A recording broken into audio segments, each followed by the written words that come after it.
The notification sound came at 2:47 a.m. on a Thursday. I remember the exact time because I was lying awake again, my 8-month pregnant belly making sleep impossible, when Derek's phone buzzed on his nightstand. He didn't stir, he never did anymore. The man who used to wake up if I so much as shifted positions now slept through everything, dead to the world after his increasingly late nights at the office. His phone buzzed again. Then again.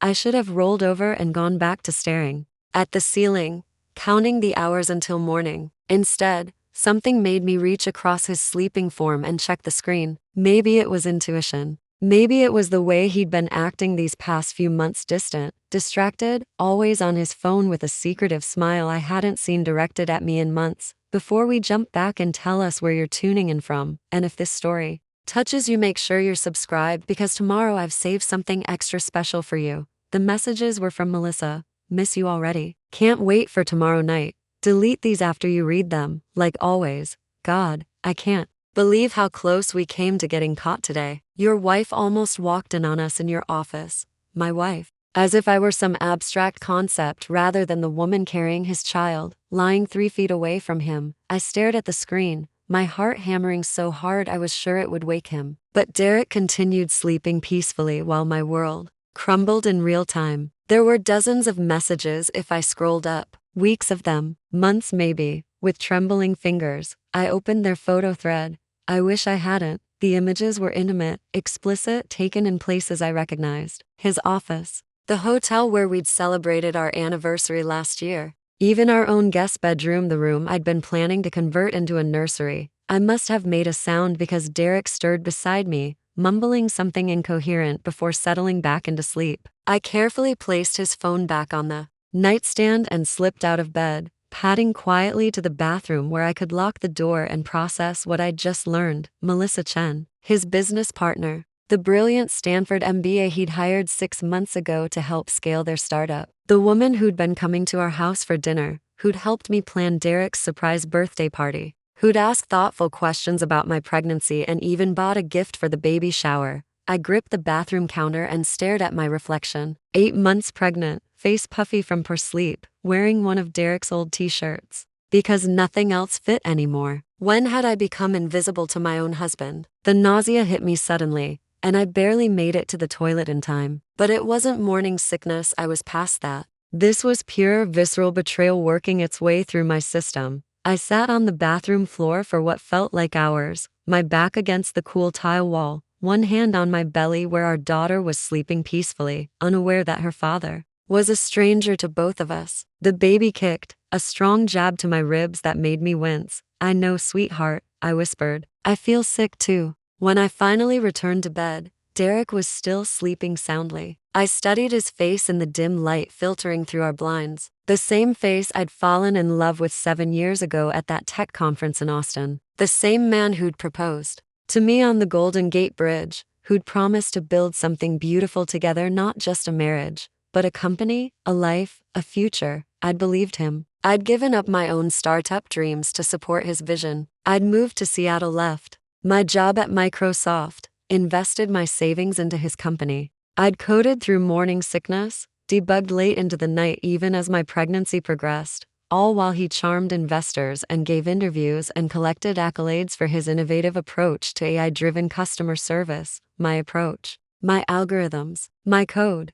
The realization hit me like ice water. It wasn't just that Derek was cheating on me with Melissa. It was that he was doing it while building a company on the foundation of my work, my ideas, my sleepless nights spent perfecting the machine learning models that made his app possible. I spent the rest of the night staring at the ceiling, my mind racing. By the time Derek's alarm went off at a.m., I had made a decision. I wasn't going to confront him, not yet. Instead, I was going to do what I did best. I was going to gather data. Derek went through his usual morning routine: shower, coffee, quick kiss on my forehead while I pretended to sleep. Love you, babe, he murmured, the same words he'd said every morning for years, words that now felt like tiny daggers. Love you too, I managed, hating myself for the automatic response. After he left, I sat at my laptop and began to work, not on the customer service optimization I was supposed to be finishing for Derek's company, but on something else entirely.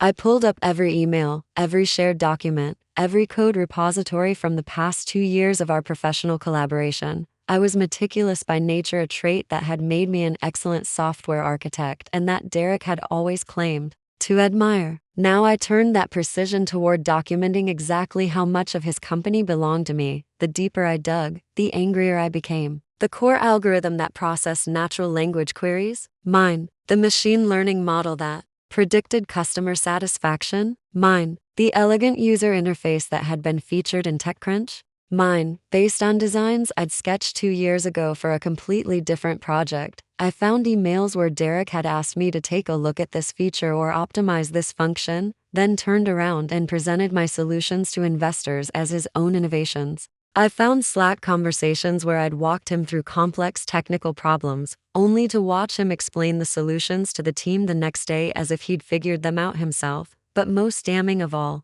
I found the original code repository I'd created when Derek first pitched his idea to me. Every commit was time-stamped, every line of code attributed. The foundation of his entire company was sitting in a private GitHub repo under my account, with my digital signature on every major breakthrough.by noon. I had compiled a comprehensive file documenting my contributions to the company. By PM, I had researched intellectual property law until my eyes burned. By PM, I had called my sister Emma. Sarah, you sound awful. Is everything okay? Is it the baby? Emma Rodriguez had always been my protector, even though she was 2 years younger. While I'd gone into tech, she'd become a divorce attorney, one of the best in Seattle, specializing in high-asset cases. She knew how to fight dirty when she had to. I need to see you, I said. Tonight, can you come over? Of course. Derek won't mind. Derek's working late. The words tasted bitter. He's always working late these days. Emma arrived at 7 with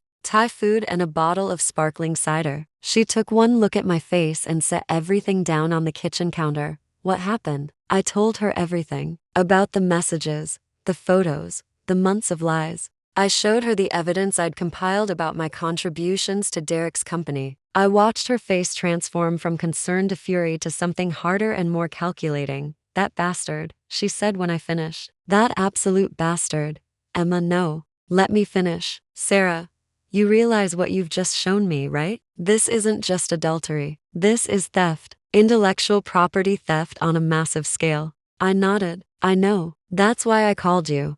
How much is the company worth now? Last valuation was $12 million, but they're in talks with a major investor. If that deal goes through, I shrugged. Sky's the limit. Emma leaned back in her chair, her legal mind clearly working. And you have documentation proving your contributions? Everything. Timestamps, commit histories, email trails, Slack conversations. I've been obsessively organized about everything since college. You know how I am.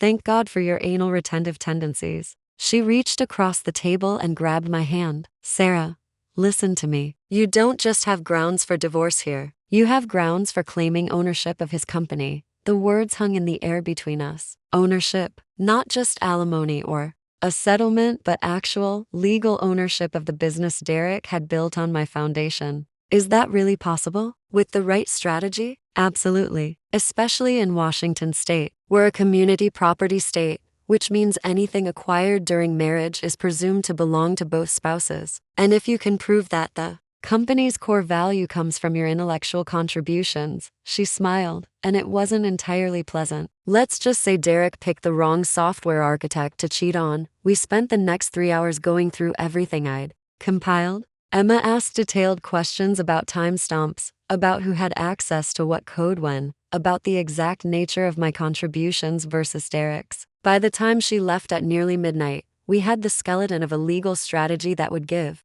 Derek nightmares for years to come. Don't confront him yet, Emma warned as she gathered her things. I know you want to, but we need to be strategic about this. Let me do some research. Consult with a few colleagues who specialize in intellectual property. Can you keep pretending everything's normal for a few more days? I thought about Derek sleeping peacefully beside me while I'd spent the night discovering his betrayal. I think I can manage. After Emma left, I sat in my home office, the room where I'd spent countless hours building Derek's dream, and stared at my computer screen. Tomorrow, I would go back to pretending to be the supportive wife, the brilliant but self-effacing partner who was content to work in the shadows while her husband collected all the credit. But tonight, for the first time in months, I felt something other than exhaustion and nausea. I felt powerful. Derek had made a crucial mistake. He'd betrayed someone who understood both technology and strategy, someone who had been documenting their professional collaboration with obsessive detail for 2 years. He'd assumed I would react emotionally,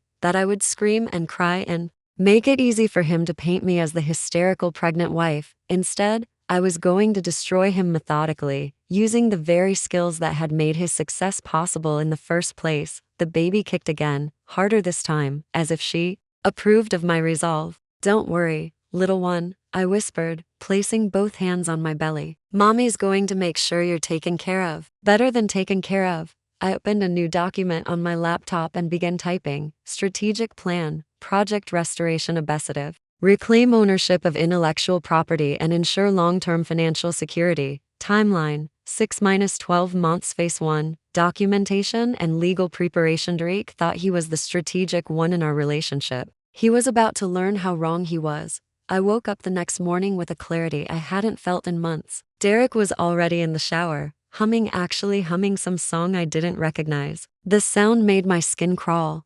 How long had he been this happy while I'd been exhausted and emotionally distant? How many mornings had he started his days excited to see Melissa while I struggled just to get out of bed? I made coffee with shaking hands, my mind still reeling from everything I'd discovered. The baby was particularly active, as if she could sense my agitation. I rubbed my belly absently while staring at Derek's laptop, which he'd left open on the kitchen counter. "Morning, beautiful," Derek said, emerging from the bathroom with a towel around his waist, his hair still damp. He looked younger somehow, more energetic than I'd seen him in weeks. "You're up early." "Couldn't sleep," I said, which was true enough. He kissed the top of my head, and I had to force myself not to flinch. "The baby keeping you awake?" "Something like that." Derek grabbed his coffee and settled at the counter with his laptop. I watched him type his password, the same one he'd been using for years, our anniversary date. The irony wasn't lost on me. "I'll probably be late again tonight," he said without looking up. "We're in crunch mode with the investor presentation." The investor presentation, right. The one that would showcase all of my algorithms and innovations as Derek's brilliant breakthroughs. "How late?" I asked.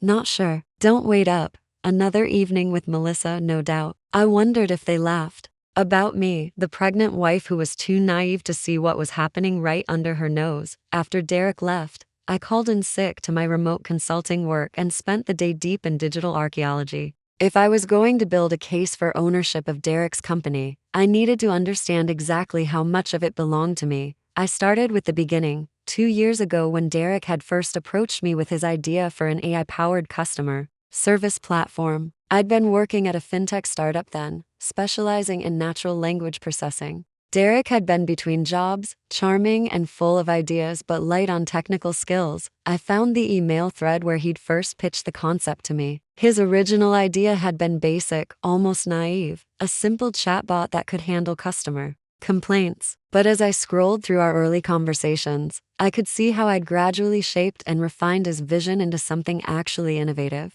What if we use sentiment analysis to route conversations to human agents before customers get frustrated? I'd suggested in one email. Could we train the AI to predict which customers are likely to churn based on their conversation patterns? I'd asked in another. Every major feature that made Derek's platform unique had originated from my questions, my insights, my technical expertise. Derek had been the face of the company, the one who networked and pitched investors, but I had been its brain.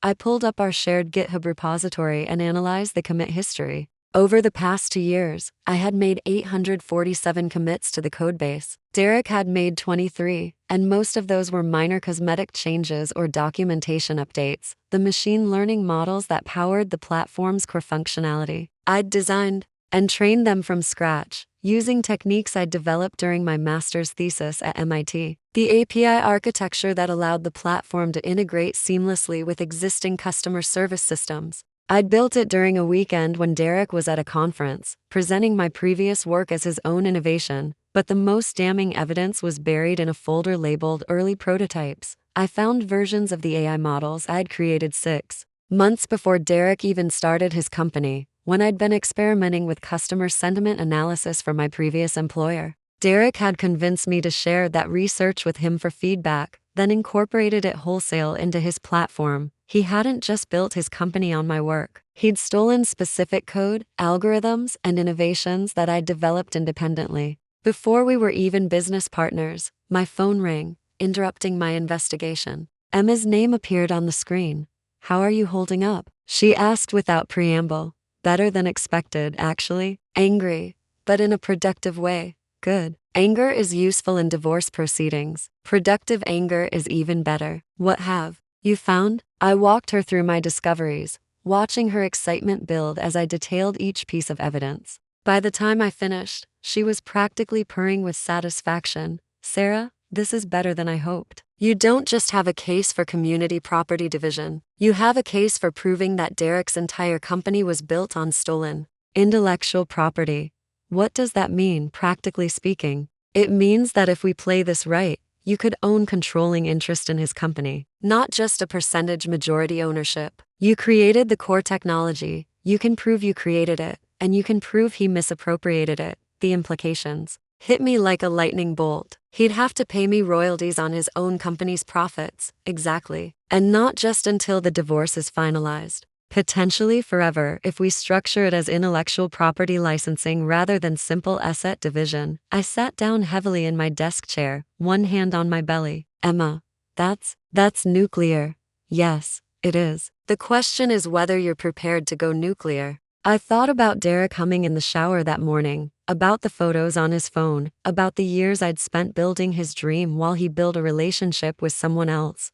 What would I need to do? First, we need to secure your evidence. Make copies of everything and store them somewhere Derek can't access. Then we need to establish a paper trail showing that these innovations predated his company. Do you have any external validation of your work? Publications, conference presentations, anything that timestamps your contributions? I scrolled through my files. I presented the core sentiment analysis algorithm at the Pacific Northwest AI conference last year. It's archived on their website. Perfect. What else? I have a provisional patent application for the customer churn prediction model. I filed it through my previous employer, but the rights reverted to me when I left. Even better. Sarah, I need you to understand something. What I'm suggesting isn't just about getting a good divorce settlement. If we pursue this course, Derek's professional reputation will be destroyed. His business relationships, his credibility. In the tech industry, all of it will be gone. I closed my eyes and pictured Derek's face when he realized what I'd done. The shock, the betrayal, the dawning understanding that his entire success had been built on a foundation I could demolish with a few legal filings. Then I pictured Melissa Chen's face when she realized she'd tied herself to a man whose company was about to be legally claimed by his pregnant wife. How long would it take? I asked.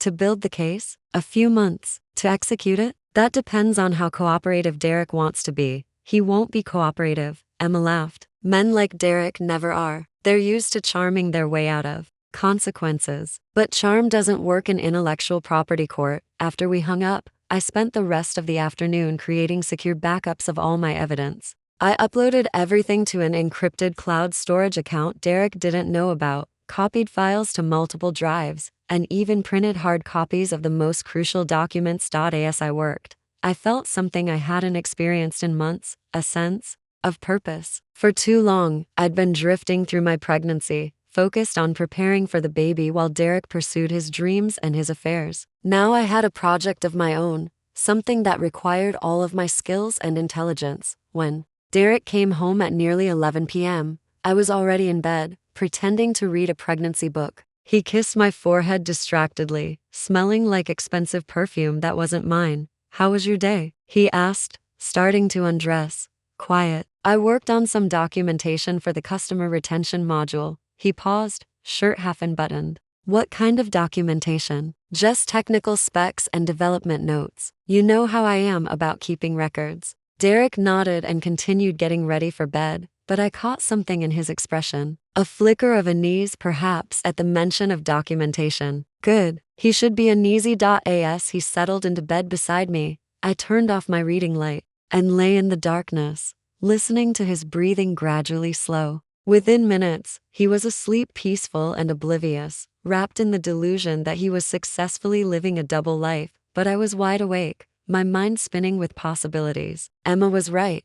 What I was contemplating was nuclear. It would destroy Derek's career, his reputation, potentially his entire future in tech. It would humiliate Melissa and expose their affair to their investors, their colleagues, everyone in their professional network. 6 months ago, I would have been horrified by such thoughts. The Sarah who had fallen in love with Derek, who had believed in building something beautiful together, would never have contemplated such calculated revenge. But that Sarah had been naive. She'd trusted her husband, believed in the partnership he'd promised, assumed that love and loyalty were reciprocal. She'd been wrong about all of it. The baby kicked against my ribs, and I placed my hand over the spot, feeling her strong movements beneath my palm. "I'm going to make sure you're secure," I whispered. "I'm going to make sure no one can ever take away what belongs to us." Derek stirred slightly beside me but didn't wake. I studied his profile in the dim light, memorizing the face of the man who had underestimated me so completely. He thought I was just the brilliant but compliant wife, content to work in his shadow while he collected accolades for my innovations. He thought my pregnancy had made me vulnerable, dependent, easy to deceive. Tomorrow, I would begin proving him wrong. The next 2 weeks fell into a routine that felt surreal in its normalcy. Derek would leave for work each morning, humming and energetic, while I settled into my home office to systematically document the destruction of his professional life. I became methodical about it, approaching the task with the same precision I'd once brought to debugging complex algorithms. Every morning after Derek left, I would spend an hour reviewing his social media accounts, his company's public communications, and industry publications for any mention of his innovations. Then I would cross-reference those public claims against my private documentation, building an ever-growing file of contradictory evidence. The scope of Derek's intellectual theft was breathtaking. He hadn't just borrowed ideas or been inspired by my work, he had systematically appropriated specific technologies, algorithms, and innovations, then presented them to the world as his own creations. I found a TechCrunch article from 6 months ago where Derek was quoted as saying, "The breakthrough came to me during a late-night coding session. I realized we could use temporal sentiment analysis to predict customer behavior patterns." The timestamp on that article was 3 days after I'd explained temporal sentiment analysis to him in an email, complete with pseudocode examples. I found a conference presentation where Derek demonstrated his innovative approach to natural language processing, using slides that contained screenshots of my code with the attribution headers carefully cropped out. Most infuriating of all, I found an interview with Seattle Business Journal where Derek talked about his eureka moment that led to the company's core technology. The moment he described in detail was actually a conversation we'd had over dinner 8 months ago, where I'd walked him through a complex problem I'd been solving. He'd even stolen my metaphors, my exact explanations, my intellectual fingerprints. But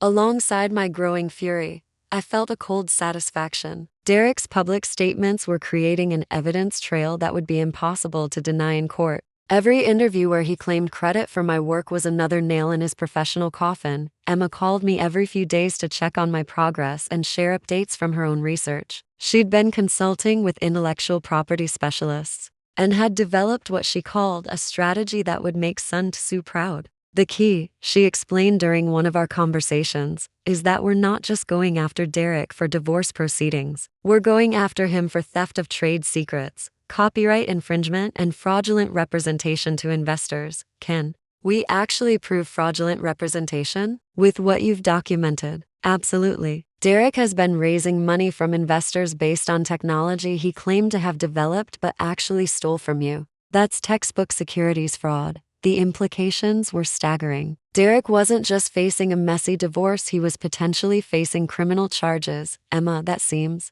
extreme." "Sarah, what Derek did to you was extreme. He didn't just cheat on you emotionally. He built his entire career on stealing your work, then used the success of that stolen work to attract other women. This isn't just adultery, it's a systematic pattern of exploitation and fraud." She was right. But the magnitude of what we were planning still felt overwhelming. I was 8.5 months pregnant, exhausted, and emotionally fragile. Was I really capable of orchestrating the professional destruction of my husband? The Answer came to me a few days later, when I overheard Derek on a phone call with his lawyer. I was in the kitchen making lunch when Derek came home unexpectedly in the middle of the day. He didn't see me at first, and he was already deep in conversation with someone on his phone. "No, Bob, I need you to understand the situation," Derek was saying as he paced in the living room. "Sarah's pregnancy has made her emotional and stable. I'm concerned about her mental state." I froze, a sandwich half assembled in my hands. "Yes, I know it looks bad, leaving while she's pregnant," Derek continued, "but I can't be responsible for her psychological problems. And frankly, I'm worried about her ability to care for the baby in her condition." My blood turned to ice. He was already talking to a divorce lawyer, and he was planning to use my pregnancy, my emotional state, against me in custody proceedings. "I need you to prepare for the possibility that Sarah might become vindictive," Derek said. "She has access to some of the company's technical documentation, and if she tries to cause problems, well, let's just say we need to be proactive about protecting the business. The business built on my stolen work." I set down my sandwich and moved closer to the living room, staying out of sight, but straining to hear every word. "The intellectual property concerns? Bob, Sarah was a contractor. She did some coding work, sure, but she was paid for her time. Any innovations that came out of that work belonged to the company. Lies. Complete, documented lies. I understand your concerns about the timing," Derek continued, "but I can't stay in a marriage just because she's pregnant. And if she tries to claim she was more than a contractor, well, we have the documentation to show otherwise." "What documentation?" I had never signed any contractor agreement. I had never been paid for my work on Derek's company. I'd contributed my time and expertise as a partner, with the understanding that I had equity in what we were building together. "Yes, I think we should be prepared for her to make unreasonable demands," Derek said. "Pregnancy hormones, makes women irrational." I had heard enough. I quietly retreated to my office and closed the door, my hands shaking with rage. Derek wasn't just planning to leave me, he was planning to gaslight me, to rewrite the history of our professional collaboration, and to use my pregnancy as evidence that I was mentally unfit. I pulled up the secured document where I'd been tracking my legal strategy and added a new section, Derek's preemptive legal moves. Then I called Emma. "He's already 3 steps ahead of us," I told her, relaying what I'd overheard. "Interesting," Emma said, and I could hear the wheels turning in her mind. "What name did he use for his lawyer?" "Bob something."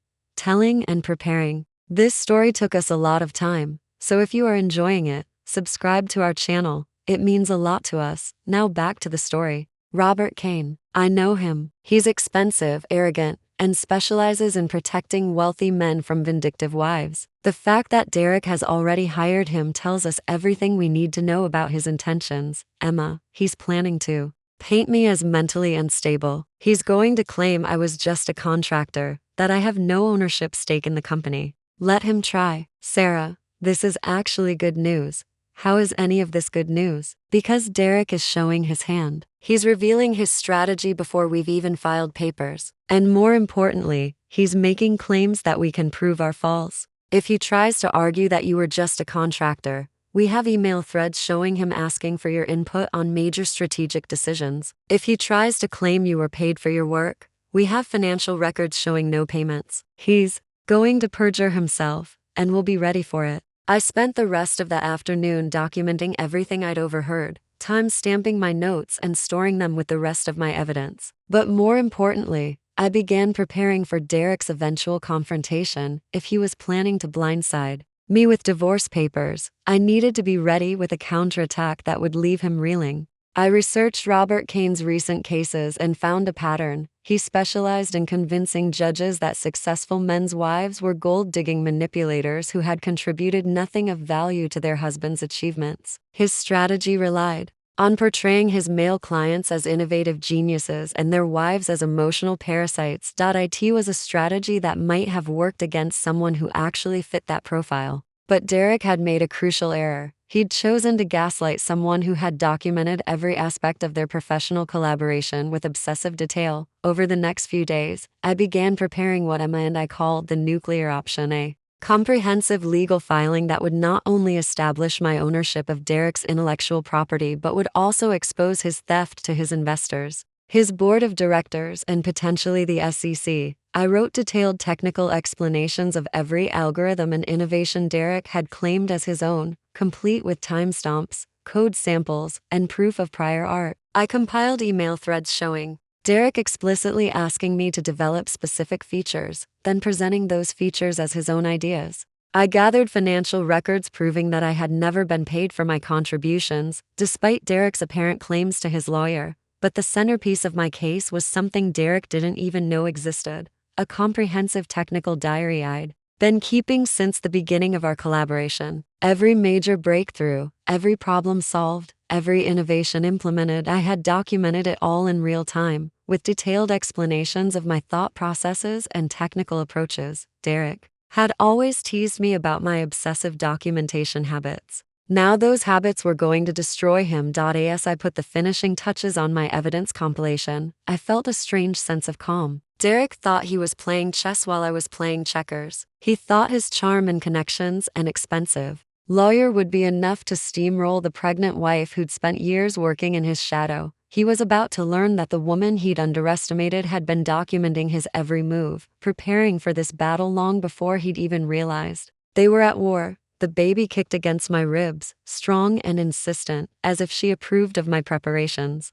"Almost there, little one," I whispered. "Mommy's just making sure your future is secure." Outside, I heard Derek's car pulling into the driveway. He was home early again, probably for another working dinner with Melissa. I saved my work, encrypted my files, and prepared to spend another evening pretending to be the naive wife who suspected nothing. But tomorrow, I would call Emma and tell her it was time to move to the next phase. Derek wanted to play games with lawyers and custody battles and claims of mental instability. I was about to show him what real strategy looked like. I went into labor on a Tuesday morning at 4:17 a.m., exactly 3 weeks after I'd overheard Derek's phone call with his lawyer. The timing was almost poetic. My daughter was apparently as impatient as I was to get this show on the road. Derek was asleep beside me when the first contraction hit, and for a moment I considered not waking him. Let him sleep through the birth of his daughter the way he'd slept through the destruction of our marriage. But practical concerns won out. I needed him to drive me to the hospital, and I needed him present for what would likely be our last conversation as husband and wife. "Derek."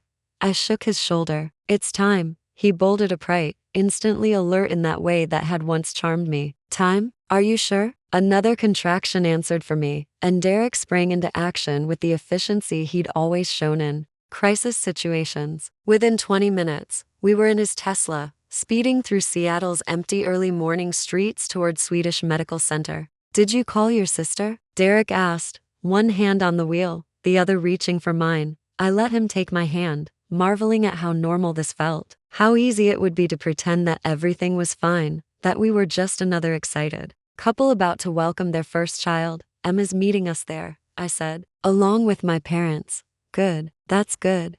Derek squeezed my fingers. "Sarah, I know things have been strained between us lately, but this is a new beginning. Our daughter is going to change everything." I stared at his profile in the dim morning light. Did he actually believe that? Did he think a baby would magically repair the damage he'd done, make me forget about Melissa Chen and the years of lies? "You're right," I said quietly. "Everything is going to change." Oliver Sarah Mitchell was born at 2:34 p.m., weighing 7 pounds and 2 ounces, with Derek's dark hair and what the nurses assured us were my eyes. She was perfect, absolutely, devastatingly perfect, and when Derek held her for the first time, tears streaming down his face, I felt my heart break all over again. This should have been the happiest moment of our lives. Instead, it felt like the end of something beautiful that had died months ago. "She's incredible," Derek whispered, cradling Oliver against his chest. "Sarah, look what we made."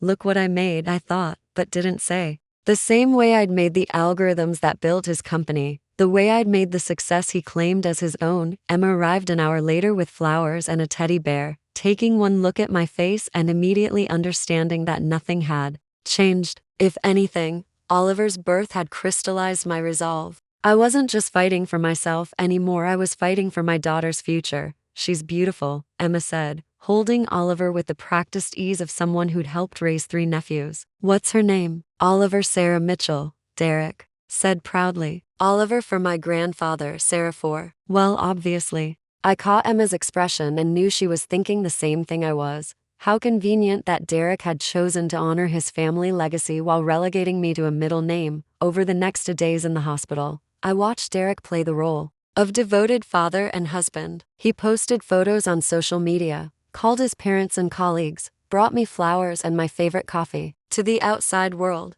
we looked like the picture-perfect family. But I noticed things. The way his phone buzzed constantly with messages he didn't read in front of me. The way he stepped out to take certain calls. The way he mentioned working late to catch up on everything I missed while you were in labor, as if 2 days away from the office required weeks of overtime to recover. On our last night in the hospital, while Oliver slept peacefully in her bassinet, Derek sat beside my bed and took my hand. Sarah, I want to talk about something. Here it comes, I thought. The conversation I'd been preparing for.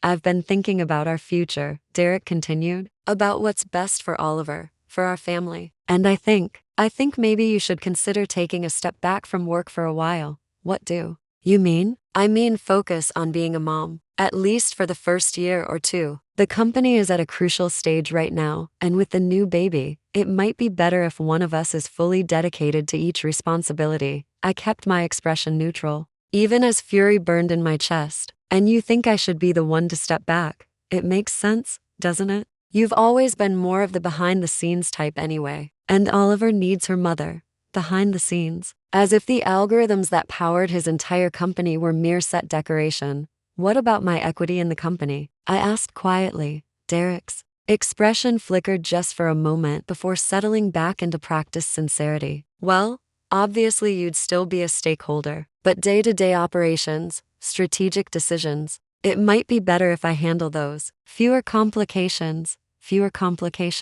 Like my input, my innovations, my inconvenient memory of who had actually built his success. I see. I smiled, the expression feeling foreign on my face. And this is what you think is best for our family? I think it's what's practical. Sarah, you're brilliant, but you've always been more comfortable with the technical side than the business side. Let me handle the investor relations, the strategic partnerships, the public-facing stuff. You focus on raising our daughter. There. It was Derek's grand plan to push me out of the company entirely, to reduce me to nothing more than a stay-at-home mother while he collected accolades for my work and built his relationship with Melissa. That's an interesting proposal, I said carefully. Can I think about it? Of course. Take all the time you need. Derek leaned over and kissed my forehead. I love you, Sarah. I love our family. I just want what's best for everyone. After he left to get coffee, I called Emma. It's time, I said when she answered.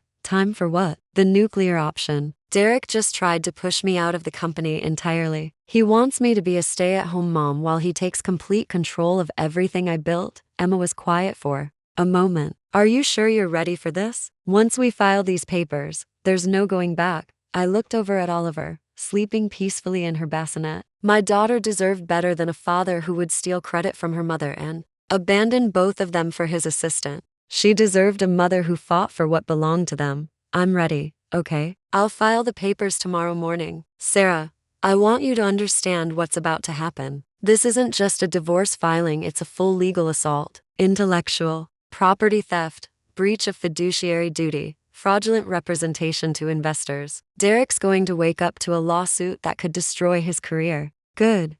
Emma laughed. Remind me never to cross you. I'll serve him at the office tomorrow afternoon. Are you prepared for his reaction? I thought about Derek's phone calls with his lawyer, his casual dismissal of my contributions, his assumption that pregnancy had made me weak and malleable. Let him react however he wants. I have documentation for everything. The next morning, Derek left for work with a kiss and a promise to bring dinner home so I wouldn't have to cook. You just focus on recovering and bonding with Oliver, he said. I'll take care of everything else. 3 hours later, Emma called. It's done. Derek's been served. How did he react? According to my process server, he went very pale, then very red, then locked himself in his office and started making phone calls. I expect you'll be hearing from him soon. She was right. Derek called at 2:47 p.m. What the hell is this, Sarah? I was nursing Oliver when my phone rang, and Derek's voice was so loud and angry that she startled and began to cry. You'll have to be more specific, I said, adjusting Oliver and trying to calm her. You know exactly what I'm talking about. This lawsuit, these insane allegations. How could you do this to me? To our family? I'm protecting our family. Protecting us? Sarah, you're trying to steal my company. I'm reclaiming what belongs to me. There was a long pause. When Derek spoke, again, his voice was different, colder, more calculating. The voice he used in boardrooms. I don't know what Emma has told you, but you need to understand something. You have no legal standing here. You were a consultant on some technical aspects of the platform, nothing more. You signed the appropriate agreements. What agreements, Derek? Show me one document where I signed away my rights to the intellectual property I created. Another pause. Longer this time. Sarah, you're not thinking clearly. You just had a baby. Your hormones are all over the place. Let's sit down and talk about this rationally. And there it was. The strategy his lawyer had prepared: dismiss me as an irrational new mother, too emotional to think clearly. I'm thinking very clearly, I said. Clearly enough to remember every algorithm I designed, every innovation I developed, every late night I spent building what you're now claiming as your own creation. That's not, Sarah.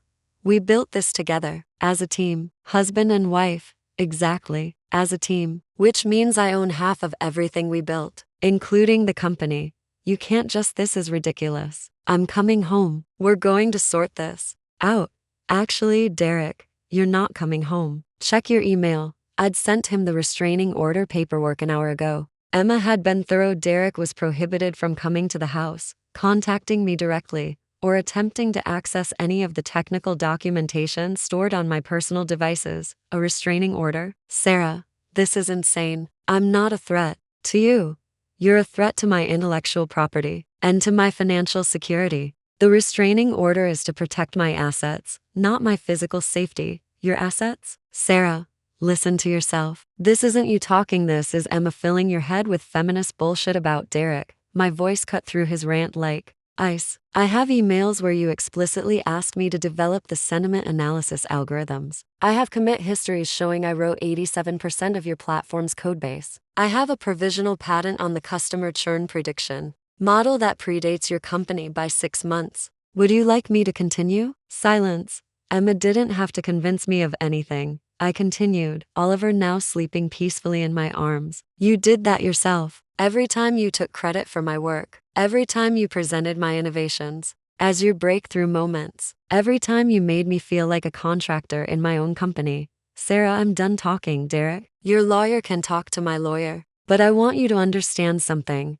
I'm not the confused, emotional, pregnant woman you described to Robert Kane. I'm the software architect who built your entire platform. And I'm about to prove it. I hung up and immediately blocked his number. Oliver stirred in my arms, opening her dark eyes and looking up at me with the serious expression she'd worn since birth. Well, sweetheart, I whispered, that's the last conversation mommy's ever going to have with your father. From now on, everything goes through lawyers. My phone buzzed with a text from an unknown number. I almost deleted it, thinking it was Derek trying to reach me from a different phone, but something made me open it.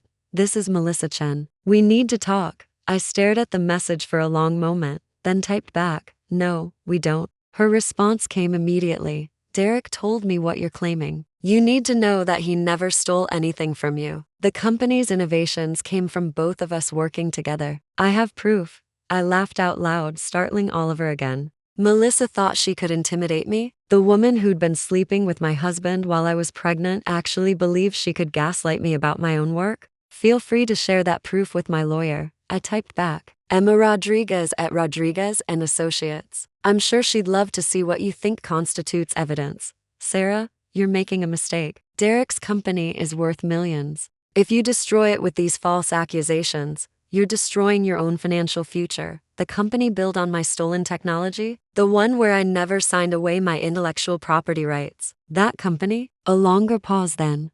Derek says you're having some kind of breakdown. Postpartum depression, maybe. You should get help before you do something you'll regret. I deleted the conversation and blocked her number too. Let them try to paint me as mentally unstable. Emma and I had prepared for that strategy, and we had documentation that would make Derek and Melissa look like the desperate liars they were. That evening, I sat in my home office with Oliver sleeping in her bassinet beside me, reviewing the final version of our legal filing. Emma had outdone herself. The document was a surgical dismantling of Derek's claims, backed by irrefutable evidence and presented with the kind of legal precision that would make Robert Kane's expensive arrogance useless. Tomorrow, Derek would receive the full documentation package. He'd see every email he'd forgotten about, every commit history he'd ignored, every piece of evidence that proved his company existed because of my brilliance, not his. He'd also see the financial projections Emma had prepared, showing exactly how much he'd owe me in licensing fees, back payments, and punitive damages.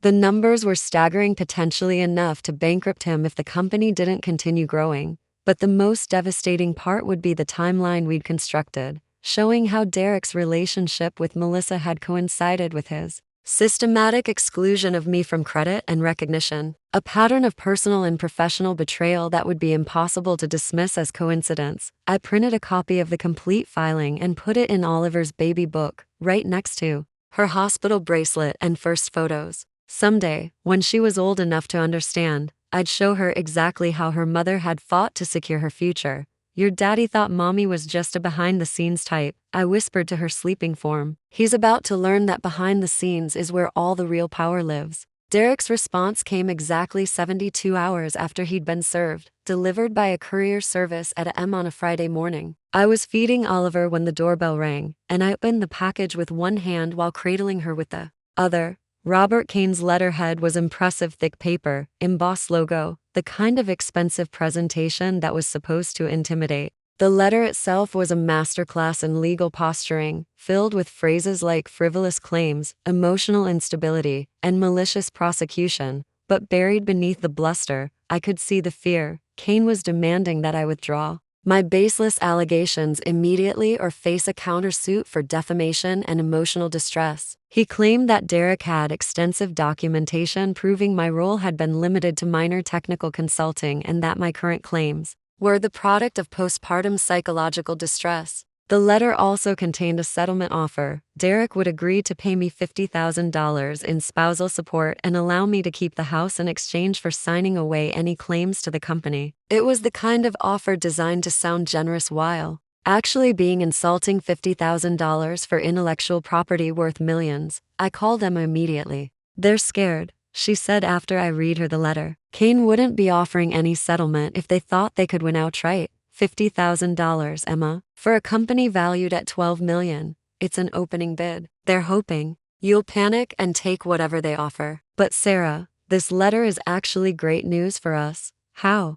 Because Kane is making specific claims about Derek's documentation. He's saying they have extensive proof that your role was limited. That means in discovery, we can demand to see that documentation. And when they can't produce it because it doesn't exist, it'll prove they were lying. I shifted Oliver to my other arm and walked to my office window. Across the street, I could see our neighbor, Mrs. Chen, no relation to Melissa, working in her garden, oblivious to the legal war being fought in her neighborhood. Everything looked so normal, so peaceful. It was hard to believe that my entire life was being dismantled and rebuilt through court filings and legal briefs. What's our next move? I asked. We respond aggressively. I'm going to file a motion to compel discovery and demand immediate access to all of Derek's communications with investors, board members, and business partners. If he's been representing your innovations as his own creations, we need those conversations documented. Won't that tip our hand about how much evidence we have? Not necessarily. Discovery works both ways. They'll be asking for our evidence too. But I'm confident that what we have is stronger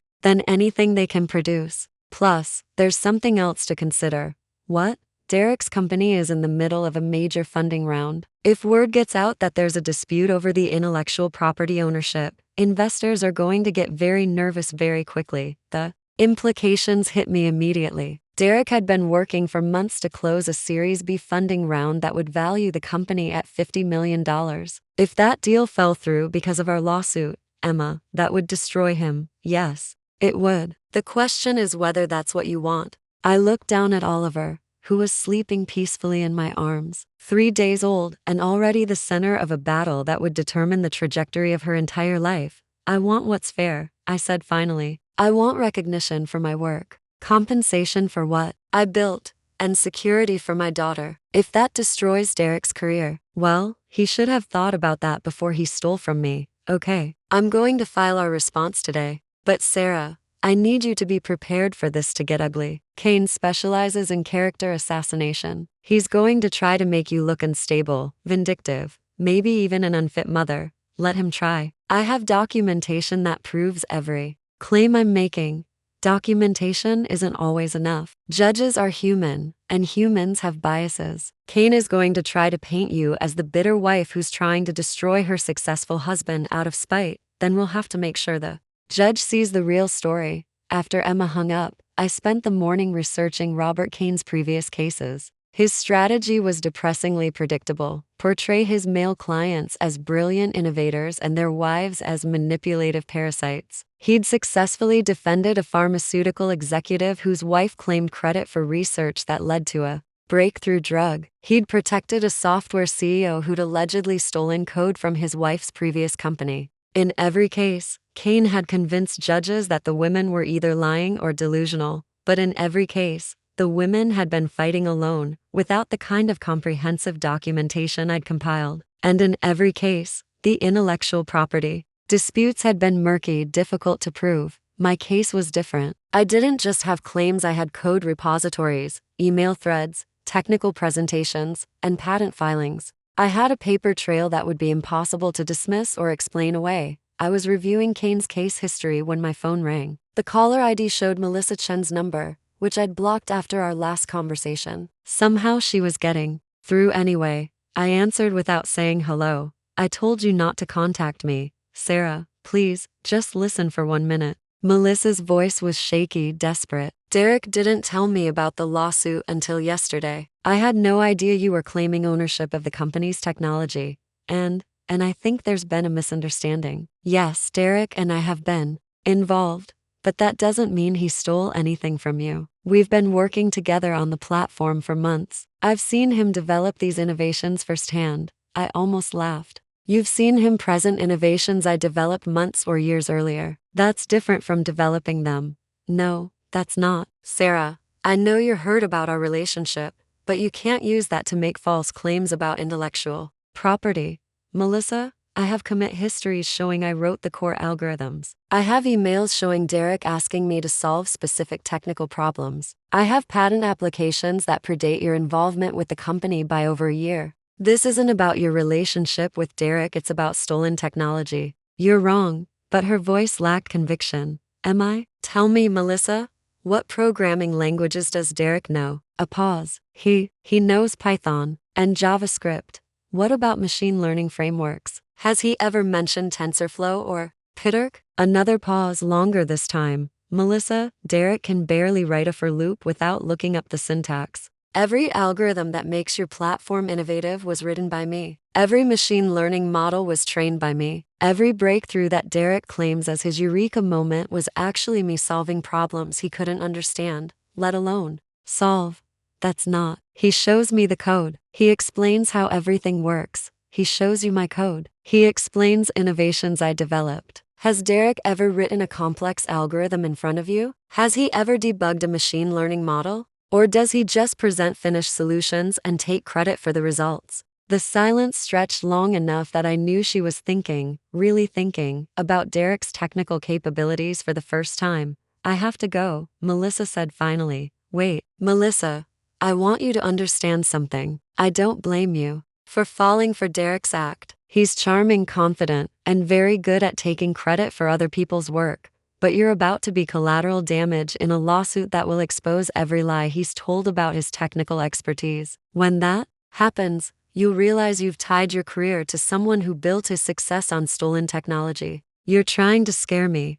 I'm trying to warn you. Derek's company is built on a foundation of lies. When that foundation crumbles, everyone associated with the company is going to suffer. You might want to consider distancing yourself before that happens. I hung up before she could respond. 2 hours later, Emma called with news. Derek's lawyers just filed a motion requesting a psychological evaluation. They're claiming you're suffering from postpartum depression and aren't competent to make legal decisions. My blood boiled. On what basis? Kane's claiming that your sudden and irrational legal action combined with your obsessive documentation of Derek's business activities suggests you're experiencing a psychological break. He's asking the court to order a mental health evaluation before proceeding with the case. That's ridiculous. I documented everything because I'm a software engineer. Documentation is literally part of my job. I know that, and the judge will, too. But we need to be prepared for this line of attack. Kane is trying to establish a narrative where you're an unstable new mother making wild accusations against your successful husband.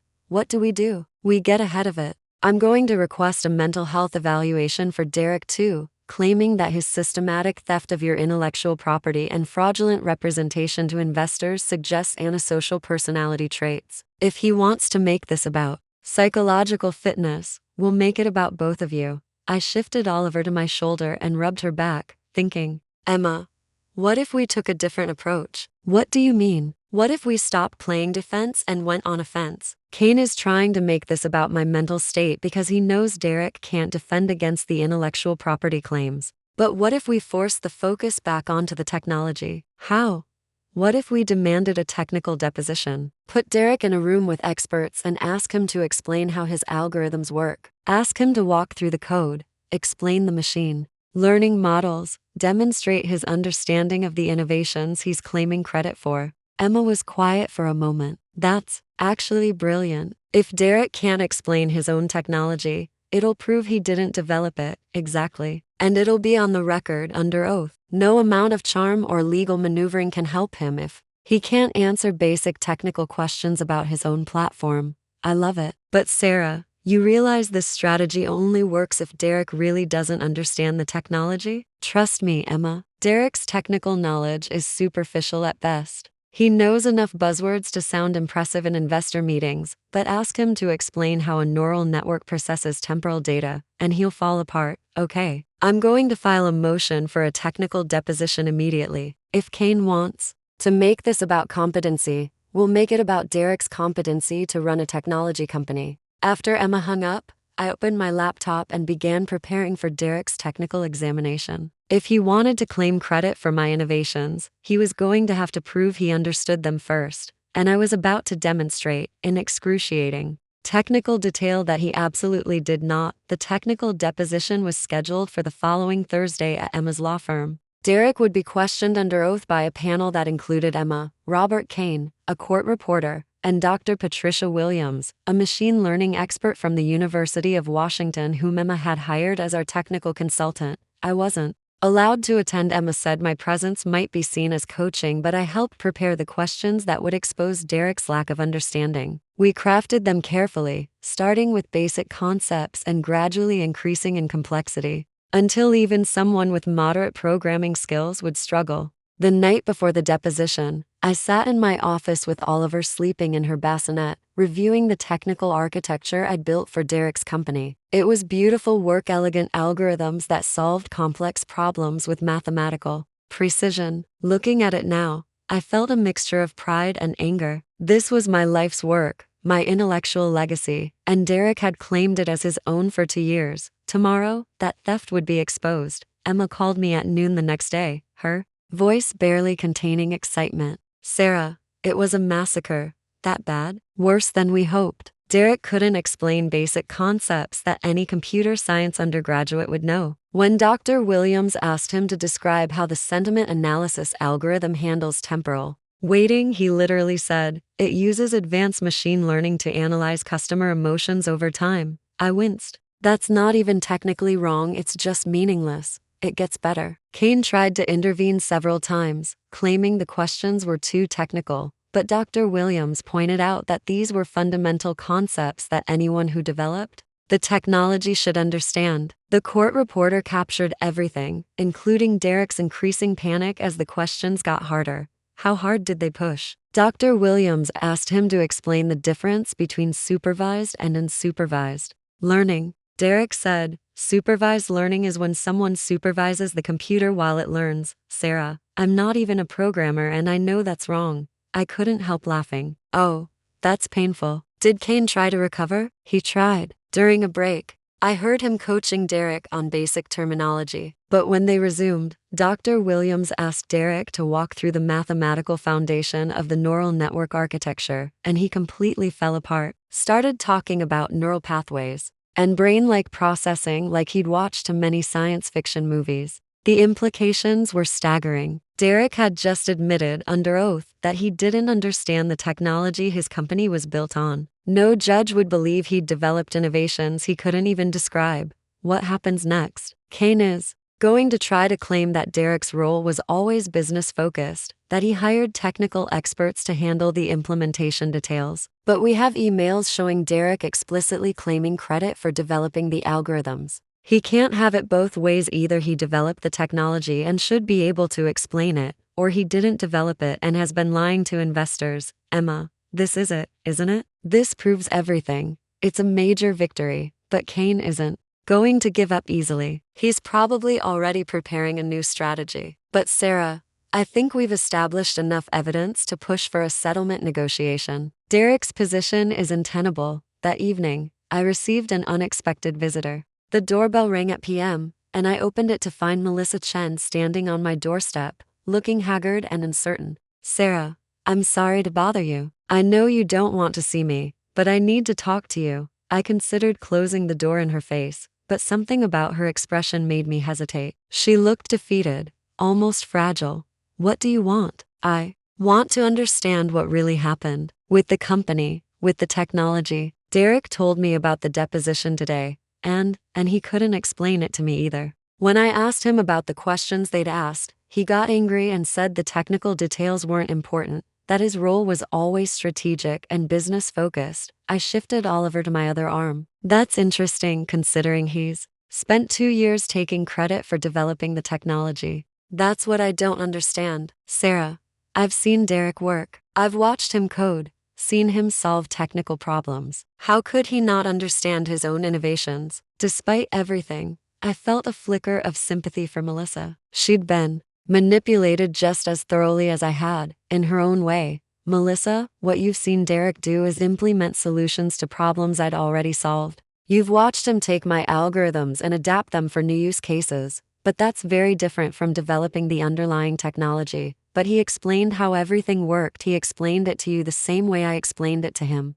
Derek is very good at absorbing technical explanations and regurgitating them convincingly. But understanding someone else's solution isn't the same as creating it yourself. Melissa's face was pale. How much of the company's technology did you actually develop? All of it. Every algorithm, every machine learning model, every innovation that makes the platform unique. Derek's contributions were purely presentational, taking my work and packaging it for investors and clients. That's impossible. The company is worth millions. Investors have done due diligence on Derek's business plan and market analysis, yes. But how many investors have actually reviewed the underlying code? How many have asked Derek to explain the mathematical foundations of his algorithms? Melissa was quiet for a long moment. None. When investors ask technical questions, Derek always refers them to the documentation you wrote. Exactly. Sarah, if what you're saying is true, then the company is built on fraud. Derek has been misrepresenting the origin of the technology to investors, to the board, to everyone. Now you're beginning to understand. Melissa looked devastated. I've tied my entire career to this company. If it collapses because of fraud allegations, that's not my problem, Melissa. You chose to have an affair with a married man and build your professional future on his success. The fact that his success was stolen doesn't change your choices. I know I don't have any right to ask you for anything. But Sarah, is there any way? Could we work out some kind of arrangement? Some way to preserve the company while still giving you credit for your contributions? I stared at her, amazed by her audacity. You want me to help you save the company you and Derek built on my stolen work? I want to find a solution that doesn't destroy everyone's lives. Melissa, Derek destroyed everyone's lives when he chose to steal my technology and have an affair with his business partner. I'm just making sure the consequences fall where they belong. What if Derek stepped down? What if you took control of the company and I worked under your direction? We could restructure everything, give you proper credit, make things right. You think I want to work with the woman who's been sleeping with my husband for months? My voice was sharper than I'd intended, and Oliver stirred in my arms. I understand why you hate me, but Sarah, you're a brilliant engineer. You could build something incredible if you took control of the company. Think about what you could accomplish with proper resources and recognition.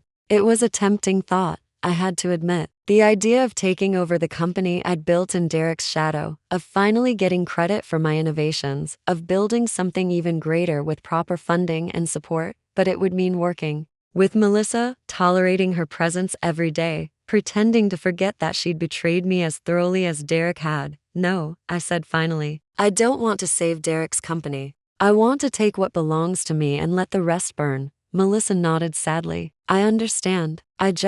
I hope you know that I never intended for any of this to happen. I didn't know about your contributions when Derek and I started, when we got involved, but you know now. And you're still trying to salvage your relationship with him. No, actually. I ended things with Derek yesterday. After the deposition, after realizing how much he'd lied about everything. I can't build a future with someone who's built his entire success on stolen work. That was unexpected. You left him? I left him. Sarah, I'm 26 years old. I thought I was starting my career with a brilliant innovator who could teach me about building successful technology companies. Instead, I've been working with a fraud who's stolen everything valuable from his pregnant wife. Despite everything, I felt a small satisfaction at Derek's latest abandonment. He'd lost his wife, his girlfriend, and soon his company. The pattern of consequences was beginning to form.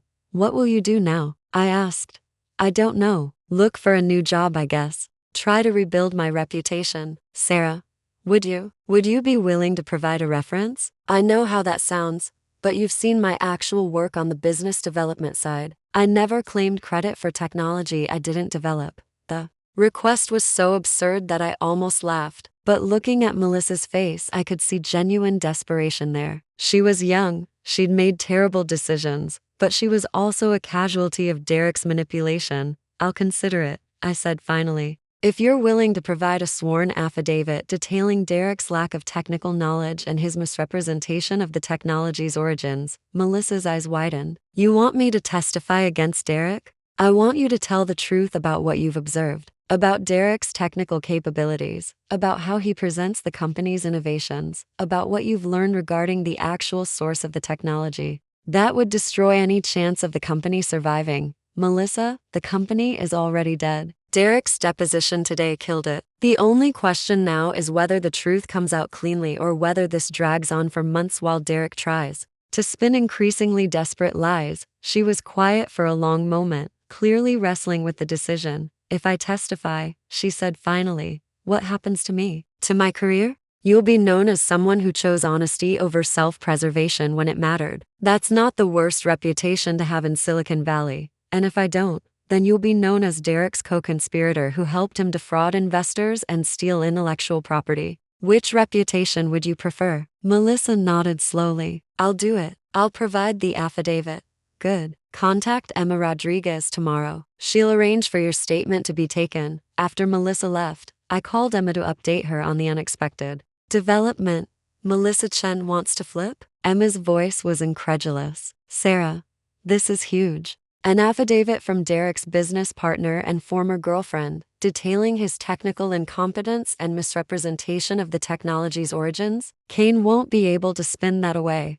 What does this mean for our case? It means we've moved from having a strong position to having an overwhelming one. With Melissa's testimony supporting our technical evidence, Derek has no credible defense left. Kane will have to recommend settlement. What kind of settlement are we looking at? With this evidence, we can demand majority ownership of the company, back payments for your uncredited contributions, and ongoing royalties for your intellectual property. Sarah, we're talking about millions of dollars. I walked to the window and looked out at the Seattle skyline, the city lights twinkling in the distance. Somewhere out there, Derek was probably panicking, realizing that his carefully constructed empire was crumbling around him. Emma, I want to make sure I understand the full scope of what we're proposing. Derek would continue to run the day-to-day operations, but I would own controlling interest in the company? Exactly. And since the company's value is entirely based on your intellectual property, you'd be entitled to licensing fees on any future products or services that use your innovations.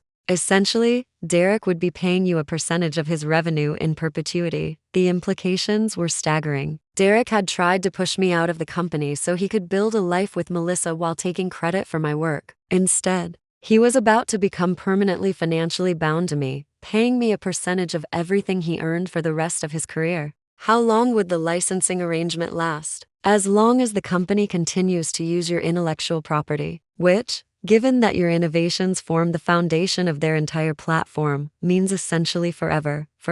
Derek had wanted to escape our marriage, but he'd end up more tied to me financially than he'd ever been emotionally. Every success his company achieved would increase my income. Every new client, every expansion, every milestone would benefit me more than him. It was a kind of poetic justice that even I hadn't imagined when I started this process. Emma, what's the timeline for presenting this settlement offer? I'll draft the proposal tonight and present it to Kane tomorrow. Given Derek's position after the deposition, I expect them to respond quickly, and if they refuse, then we go to trial, and Derek gets publicly humiliated while losing even more than we're offering to settle for. Kane isn't stupid. He'll recognize that this is the best deal Derek is going to get. After Emma hung up, I sat in my office chair, Oliver, sleeping peacefully in my arms, and tried to process the magnitude of what was happening. 3 weeks ago, I'd been the betrayed wife, discovering my husband's affair while 8 months pregnant. Now I was about to become the majority owner of a multi-million-dollar technology company. Derek had underestimated me completely. He'd seen my pregnancy as weakness, my documentation habits as obsessiveness, my technical focus as a lack of business acumen. He'd assumed I would react emotionally to his betrayal, that I would cry and rage and make it easy for him to paint me as the unstable wife. Instead, I'd used every skill I'd developed over my career: technical precision, strategic thinking, methodical planning to systematically dismantle his professional life. The same qualities that had made me an excellent software architect had made me a devastating opponent in legal warfare. My phone buzzed with a text from an unknown number. Sarah, this is Derek. I know you've blocked my regular number. We need to talk. I stared at the message for a moment, then typed back, all communication goes through lawyers. His response came immediately. Please, 5 minutes. I need to explain something. Against my better judgment, I called the number. Sarah, thank God. Listen, I know how this looks, but there's something you need to understand, Derek. The only thing I need to understand is when you're going to accept Emma's settlement offer. Settlement offer? Sarah, I haven't seen any. You will tomorrow. Majority ownership of the company, back payments for my contributions, and licensing fees in perpetuity. I'd recommend you take it. That's insane. You can't just steal my company. I'm not stealing anything. I'm reclaiming what was mine from the beginning. Sarah, I built this company. I found the investors. I hired the team. I developed the business relationships using technology I created. Derek, you couldn't explain basic concepts about your own platform to a panel of experts. How do you expect to convince anyone that you developed it? A long pause. Who told you about the deposition? My lawyer. Derek, it's over. You've been exposed as a fraud who built his entire career on stolen intellectual property. The only question now is whether you accept our settlement offer or lose everything in court. This is about Melissa, isn't it? You're trying to punish me for the affair. I almost laughed. Derek, if this were just about the affair, I would have divorced you and taken half of everything in community property. This is about the systematic theft of my intellectual property over 2 years. The affair just made it personal. Sarah, I never meant to take credit for your work. We were a team, partners. I always thought of the company as belonging to both of us. Then why did you try to push me out? Why did you tell your lawyer I was just a contractor? Why did you claim to have developed innovations that you can't even explain? I made mistakes. I got caught up in the success, in the recognition. But Sarah, we can fix this. We can restructure the company, give you proper credit, make you an equal partner. I don't want to be your partner, Derek. I want compensation for what you stole. And I want assurance that you'll never be able to do this to anyone else. What does that mean? It means you'll spend the rest of your career paying me licensing fees for using my technology. Every dollar you make will remind you of what you stole from me. Derek was quiet for a long moment. Sarah, you're destroying my life. No, Derek. You destroyed your own life when you chose to steal from your pregnant wife and have an affair with your business partner. I'm just making sure you face the consequences. What about Oliver? What about our daughter's future? If you destroy the company, you're destroying her financial security too. Oliver's financial security is exactly why I'm doing this. I'm making sure she inherits the value of my innovations, not just whatever scraps you might have left her after. Building your new life with Melissa. Melissa and I aren't. That's over. She ended things. I know. She came by earlier to tell me she's providing an affidavit detailing your technical incompetence and misrepresentation of the technology's origins. She what? Derek's voice cracked. She's testifying that you don't understand the technology you've been claiming credit for. Along with Dr. Williams' expert testimony about your deposition performance, it's going to be impossible for you to maintain the fiction that you developed my innovations. Sarah, please. I'm begging you. Don't do this. We can work something out. We are working something out. It's called a settlement agreement, and Emma will present it to your lawyer tomorrow. I'd recommend you take it, Derek. It's the best deal you're going to get. I hung up and immediately blocked the new number. Looking down at Oliver, I felt a profound sense of satisfaction. My daughter would grow up knowing that her mother had fought for what belonged to them, that she'd refused to be victimized by someone who'd underestimated her intelligence and determination. Derek had thought he could steal my work and abandon his family without consequences. Tomorrow, he would learn exactly how expensive those choices were going to be. And for the rest of his career, every success he achieved would increase my income, a permanent reminder of the brilliant woman he'd betrayed and the intellectual property he could never truly own. It was a trap of his own making, built from his own arrogance and my methodical planning. And unlike the marriage he'd destroyed, this financial arrangement would last forever. 3 weeks after Derek received our settlement offer, I found myself sitting in Dr. Jennifer Walsh's office for the first time since Oliver's birth. The therapist's office was exactly as I remembered: warm lighting, comfortable chairs, and an atmosphere of careful neutrality that was supposed to encourage honesty. How are you feeling about everything that's happened? Dr. Walsh asked, settling into her chair with a notepad. I shifted Oliver in my arms, watching my daughter's peaceful expression as she slept. How was I feeling? Triumphant, vindicated, exhausted, and strangely empty all at once. I feel like I won, I said finally. But I'm not sure what victory is supposed to feel like. Can you explain that? I looked out the window at the Seattle skyline, where Derek's company occupied the 15th floor of a glass tower downtown. In 2 days, if he signed the settlement agreement, I would own 60% of that company. I would be the majority shareholder in a business valued at $12 million, with guaranteed licensing fees that could make me wealthy for life. So why did I feel so hollow? I set out to get justice, I said, to reclaim what Derek stole from me and ensure my daughter's financial future. And I'm about to achieve all of that. But Dr. Walsh, I've spent the last month methodically destroying my husband's life, and I'm not sure what that's done to me. What do you mean? I mean, I've become someone I don't recognize. Someone who can plan another person's professional destruction with scientific precision. Someone who can manipulate legal proceedings and turn his girlfriend against him and feel satisfied when he calls me begging for mercy. Dr. Walsh made a note. Do you think Derek deserved mercy? The question hit me harder than I expected. Did Derek deserve mercy? He'd stolen years of my work, claimed credit for my innovations, had an affair while I was pregnant, and tried to push me out of the company I'd built. He'd planned to gaslight me about my own contributions and use my pregnancy against me in custody proceedings. No, I said quietly, he didn't deserve mercy. But I'm not sure I deserve to become the kind of person who could withhold it so completely. Sarah, you've been through an enormous betrayal. Your husband violated your trust in the most fundamental ways possible: professionally, personally, emotionally. Are you perhaps being too hard on yourself for protecting your interests?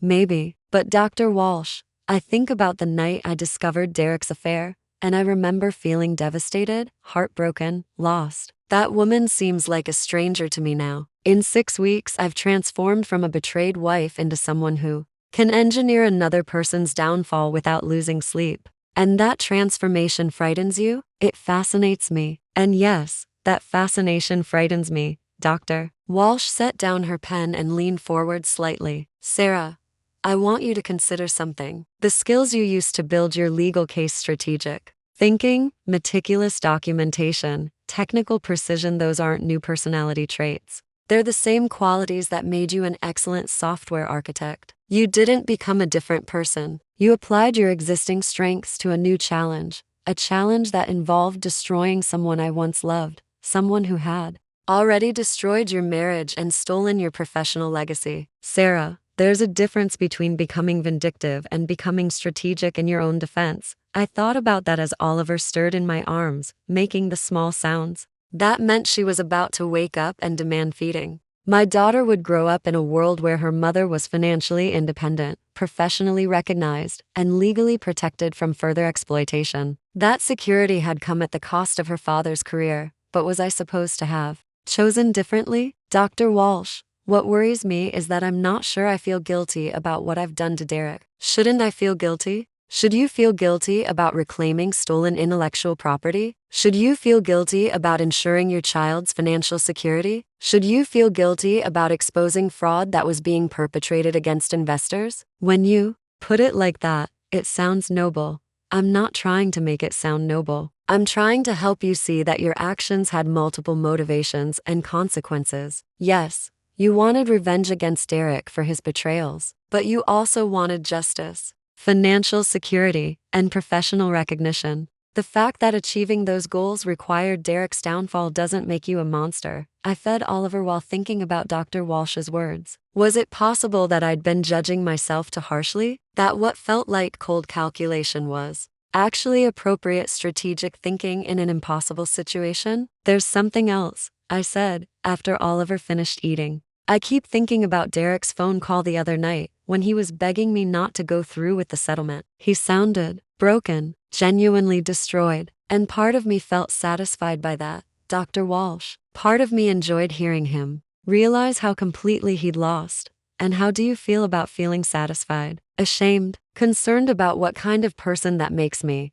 Sarah, Derek systematically stole your work for 2 years while having an affair and planning to abandon you. The fact that you feel some satisfaction at his downfall seems like a normal human response. Normal for who? I used to be someone who felt guilty about killing spiders. Now I've orchestrated the destruction of a human being's career and livelihood. And the most disturbing part is how natural it felt. Dr. Walsh was quiet for a moment. Can I ask you something? If you could go back to that night when you discovered Derek's affair, knowing everything you know now, would you choose a different path? I considered the question seriously. Would I choose to simply divorce Derek quietly, take half of the marital assets, and move on with my life? Would I choose to let him keep the credit for my innovations, continue building his career on stolen work, and probably repeat the same pattern with his next relationship? No, I said finally. I wouldn't choose differently. But that answer scares me. Why? Because it means I'm someone who can plan another person's destruction and feel no regret about it. What does that say about my capacity for empathy? What kind of mother will I be if I'm capable of such calculated cruelty? Sarah, the fact that you're asking these questions suggests your empathy is intact. Someone truly lacking in empathy wouldn't be troubled by their own actions. Oliver had fallen asleep again, and I stood to pace around Dr. Walsh's office, careful not to wake her. I had coffee with Emma yesterday, I said. She told me Derek's trying to negotiate the settlement terms. He's asking for the licensing fees to be time-limited rather than permanent. He wants an escape clause. How do you feel about that request? I feel like he's still trying to find a way to avoid full accountability. The licensing fees aren't just compensation, they're insurance. As long as Derek has to pay me a percentage of his earnings, he'll never be able to completely erase what he did or repeat it with someone else. And you don't want him to have that escape? I want him to understand that actions have permanent consequences, that you can't steal someone's life work and then negotiate your way back to a clean slate. Dr. Walsh made another note. Sarah, I'm going to suggest something that might sound counterintuitive. What if your desire for permanent consequences isn't about revenge? What if it's about justice? What's the difference? Revenge is about making someone suffer because they hurt you. Justice is about ensuring that wrongdoing has appropriate consequences and doesn't happen again. From what you've told me, Derek's pattern of taking credit for others' work predates your relationship. He did this to you, and without consequences, he'll likely do it to others. I hadn't thought about it that way. But Dr. Walsh was right. Derek's appropriation of my work wasn't an isolated incident born from our marital problems. It was a systematic pattern of professional behavior that had probably been going on for years. So you think the permanent licensing fees serve a greater purpose? I think they ensure that Derek can never again build his career on stolen intellectual property without immediately and obviously benefiting the person he stole from. That's not revenge, that's a structural solution to prevent future harm. I sat back down, feeling something I hadn't experienced in weeks, a lightening of the guilt that had been weighing on me. Dr. Walsh, there's one more thing. Derek asked about visitation with Oliver. He wants to be part of her life. And how do you feel about that? Conflicted. I don't want my daughter to grow up without a father, but I also don't want her to learn Derek's values, his approach to relationships, his willingness to steal and lie and manipulate. How do I protect her from that while still allowing them to have a relationship? That's a challenge many divorced parents face, though perhaps not usually in such dramatic circumstances. What are your thoughts? I think Derek needs to prove he's changed before I trust him alone with Oliver. The settlement agreement includes supervised visitation for the first year, with the possibility of expansion if he demonstrates genuine accountability and behavioral change. That sounds reasonable. How has Derek responded to those terms? He's angry about the supervision requirement, but his lawyer convinced him it was non-negotiable. Emma told me Derek asked specifically whether the supervision requirement would be permanent, and she told him that was up to me. Another element of control that Derek would have to live with indefinitely. Every aspect of his relationship with his daughter would be subject to my evaluation of his character and behavior. Sarah, can I ask how you're sleeping? How you're eating? How you're caring for yourself during all of this? The question caught me off guard. When had I last thought about my own basic needs? I'm managing. Oliver keeps me up at night, but that's normal for a new mother. I eat when I remember to. I'm functional. That doesn't sound like thriving. I don't expect to thrive right now, Dr. Walsh. I expect to survive until this legal battle is over and then figure out how to rebuild my life. What would rebuilding look like? I thought about that question as I walked home from Dr. Walsh's office, Oliver sleeping peacefully in her stroller. What did I want my life to look like once the divorce was finalized and the dust settled? I wanted to be a good mother. To Oliver, obviously. But beyond that, what did I want professionally? Personally?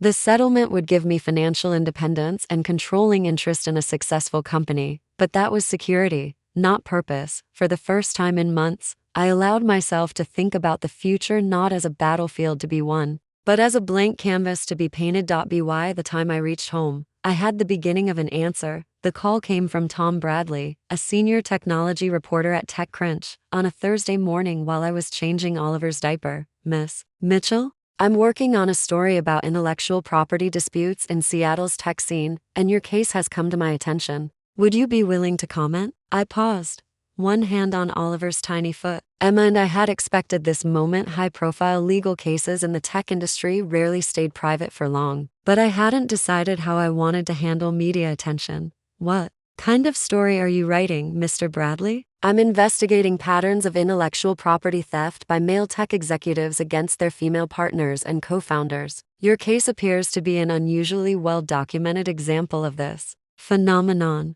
Who told you about my case? I can't reveal my sources, but I will say that multiple people in the industry have reached out to me about your situation. There seems to be significant interest in seeing this story told. I thought quickly. A public expose could strengthen my legal position by putting pressure on Derek to settle, but it would also make our family drama a matter of public record forever. Mr. Bradley, can I call you back? I need to discuss this with my attorney, of course, but Miss Mitchell, I should mention that I'm going to publish this story whether you participate or not. I'd prefer to include your perspective. After he hung up, I immediately called Emma. Tom Bradley from TechCrunch wants to interview me about the case. He says he's writing about intellectual property theft by male tech executives. Interesting. Sarah, this could be very good for us. Public attention would put enormous pressure on Derek to settle quickly rather than let this drag out in court, but it would also make our private business public forever. Oliver would grow up with this story following our family.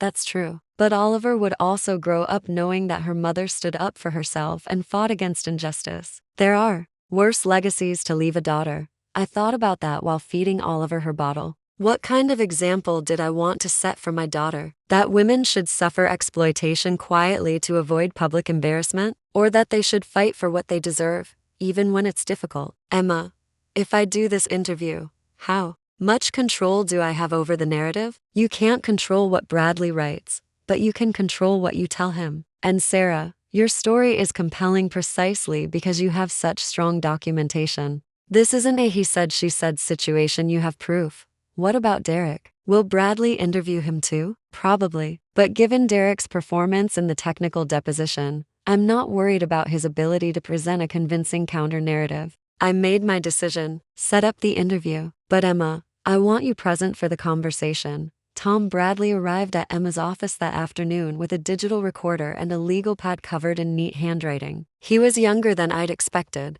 probably early 30s, with the kind of intense focus that suggested he took his work seriously. Miss Mitchell, thank you for agreeing to speak with me. I know this must be a difficult time. Please, call me Sarah. And yes, it's been challenging, but I think it's important for this story to be told accurately. Can you start by telling me about your professional background and how you became involved with Derek's company? I walked him through my education, my early career, and my decision to leave Microsoft to work with Derek on his startup. Bradley took careful notes, occasionally asking clarifying questions that showed he understood both the technical and business aspects of what I was describing. When did you first realize that Derek was taking credit for your innovations? It was gradual. At first, I thought it was just his enthusiasm about our collaboration. When he'd present my solutions as our breakthrough or our innovation, I assumed he was using collective language because we were married and working together. When did that change? When I started seeing interviews where Derek explicitly claimed to have developed specific algorithms that I knew I'd created independently. He wasn't just using collective language, he was rewriting history to erase my contributions entirely. Bradley leaned forward. Can you give me a specific example? I pulled out my laptop and showed him the TechCrunch article from 6 months earlier where Derek had claimed credit for the temporal sentiment analysis breakthrough. This article quotes Derek describing his eureka moment and late-night coding session that led to this innovation. But I have emailed documentation showing that I explained this exact concept to Derek 3 days before this interview, complete with technical details and pseudocode examples. And Derek had no prior knowledge of temporal sentiment analysis? None. In fact, I have Slack messages where Derek asked me what temporal analysis meant in the context of machine learning. He literally didn't understand the terminology. Bradley studied the documentation I'd provided, occasionally whistling softly at particularly damning pieces of evidence. Sarah, this is extraordinary. I've covered dozens of intellectual property disputes, and I've never seen documentation this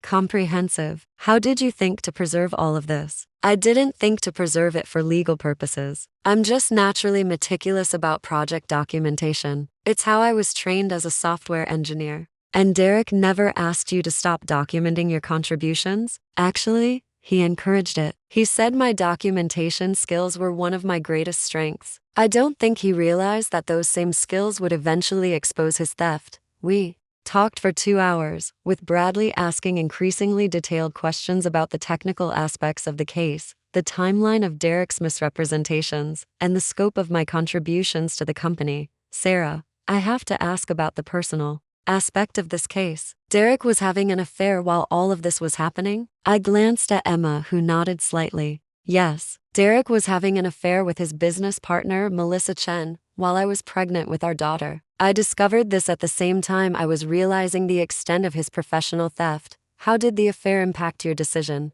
to pursue legal action? The affair made it personal, but the intellectual property theft made it necessary. Even if Derek had been faithful, I would have had to fight for recognition of my contributions and ownership of my innovations. But the combination of personal and professional betrayal must have been devastating. It was. But it also clarified things for me. Derek's pattern of taking what didn't belong to him, my work, my trust, my contributions to our family, wasn't going to stop unless I made it stop. Bradley closed his notepad and leaned back in his chair. Sarah, I've been covering tech for 8 years, and this is one of the most clear-cut cases of intellectual property theft I've encountered. Most disputes involve murky questions about collaboration and shared development. Your case is different because you have such comprehensive proof that the innovations were entirely your creation. What happens now? I'm going to contact Derek and his legal team for comment. I'll also be speaking with industry experts about the broader pattern of male executives appropriating work from female partners. My article should publish within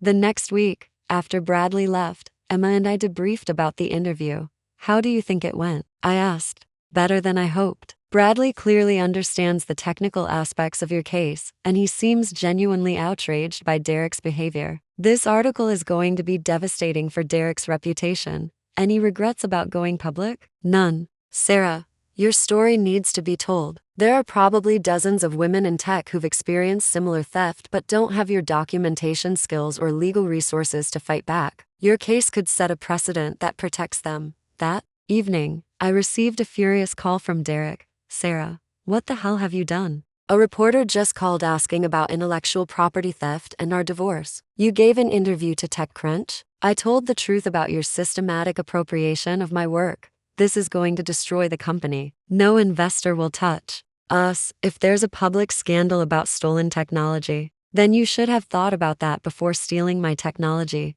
Sarah, please, think about Oliver. If the company fails because of this article, her financial future is destroyed too. Oliver's financial future is secured by the settlement agreement that gives me majority ownership and licensing fees. The only person whose future is threatened by this article is you. I'm begging you, call Bradley back and withdraw your comments. Tell him you were emotional, that you misspoke, Derek. I'm not going to lie to protect you from the consequences of your own actions. Then you're going to destroy everything we built together, everything I built. And I'm not destroying it, I'm taking control of it. Derek hung up without another word. 3 days later, Tom Bradley's article went live on TechCrunch with the headline, The Invisible Architect, How a Pregnant Software Engineer Exposed Her Husband's Systematic Theft of Her Innovations. The article was thorough, well-researched, and devastating. Bradley had interviewed 3 industry experts who confirmed that Derek's technical claims in previous interviews were impossible for someone with his documented skill level. He'd obtained copies of Derek's failed technical deposition responses and juxtaposed them with my detailed technical explanations of the same concepts. Most damaging of all, Bradley had managed to get a quote from Melissa Chen. After working closely with Derek for several months, I can confirm that he consistently demonstrated a superficial understanding of the platform's underlying technology. He was excellent at presenting and explaining innovations, but I never observed him developing or creating them. The article went viral within hours. By the end of the day, it had been shared thousands of times and picked up by major technology publications across the country. The comment section was filled with women sharing their own experiences of having work stolen by male colleagues and partners. Emma called me that evening, barely containing her excitement. Sarah, Derek's lawyer just called. They want to schedule an emergency settlement conference. The public attention has spooked their investors. Apparently 3 board members have called emergency meetings about the intellectual property concerns. What kind of timeline are we looking at? Kane wants to meet tomorrow. He said Derek is prepared to accept our original settlement terms without modification. I felt a surge of satisfaction so intense it was almost physical. The public exposure had accomplished in one day what months of legal maneuvering might not have achieved. Emma, I want one additional term added to the settlement. What's that? Derek has to publicly acknowledge my contributions to the company's technology. Not just in legal documents, but in a public statement that gives me appropriate credit for my innovations. That's going to be humiliating for him. Good. Let him experience a fraction of the humiliation I felt watching him take credit for my work for 2 years. The next morning, I woke up to find that the TechCrunch article had generated national media attention. CNN's technology correspondent had picked up the story, and I had interview requests from Forbes, Wired, and The Wall Street Journal. For the first time since discovering Derek's affair, I felt genuinely proud of myself, not just for the strategic victory I'd achieved, but for using my experience to shine a light on a broader pattern of exploitation that affected countless women in technology. Oliver cooed happily in her bouncer as I scrolled through the supportive comments and messages flooding my social media accounts. My daughter would grow up in a world where her mother's story had made it slightly harder for the next Derek to steal credit from the next brilliant woman. That felt like a victory worth celebrating. The emergency settlement conference was scheduled for Friday morning at 8 a.m. in the conference room of Emma's law firm. I arrived early, carrying Oliver in her carrier, and set up in Emma's office to nurse and prepare for what would likely be the final confrontation with Derek and his legal team. Are you ready for this? Emma asked, reviewing our settlement documents. One last time. I've been ready since the day I discovered his affair. At exactly 8 a.m., Derek arrived with Robert Kane and two other attorneys I didn't recognize. Through the glass walls of the conference room, I could see Derek's face pale, exhausted, with the hollow-eyed look of someone who hadn't slept in days. Good. Emma and I entered the conference room, and I took a seat directly across from Derek. He wouldn't meet my eyes, instead staring down at the legal documents spread across the table. Shall we begin? Kane said, his usual arrogance notably subdued. Emma opened her folder and placed our settlement agreement on the table. Our terms are as follows. Sarah Mitchell receives 60% ownership of the company, effective immediately. Derek Mitchell retains 40% ownership and continues as CEO, subject to board oversight. Sarah receives immediate payment of $500,000 in back compensation for her uncredited contributions, plus licensing fees of 15% of gross revenue in perpetuity for use of her intellectual property. Kane reviewed the documents without his usual bluster. These terms are aggressive. These terms reflect the market value of intellectual property that was systematically stolen and misrepresented to investors, Emma replied coolly. Additionally, I said, speaking for the first time, Derek will issue a public statement acknowledging my role in developing the company's core technology and apologizing for his misrepresentation of my contributions.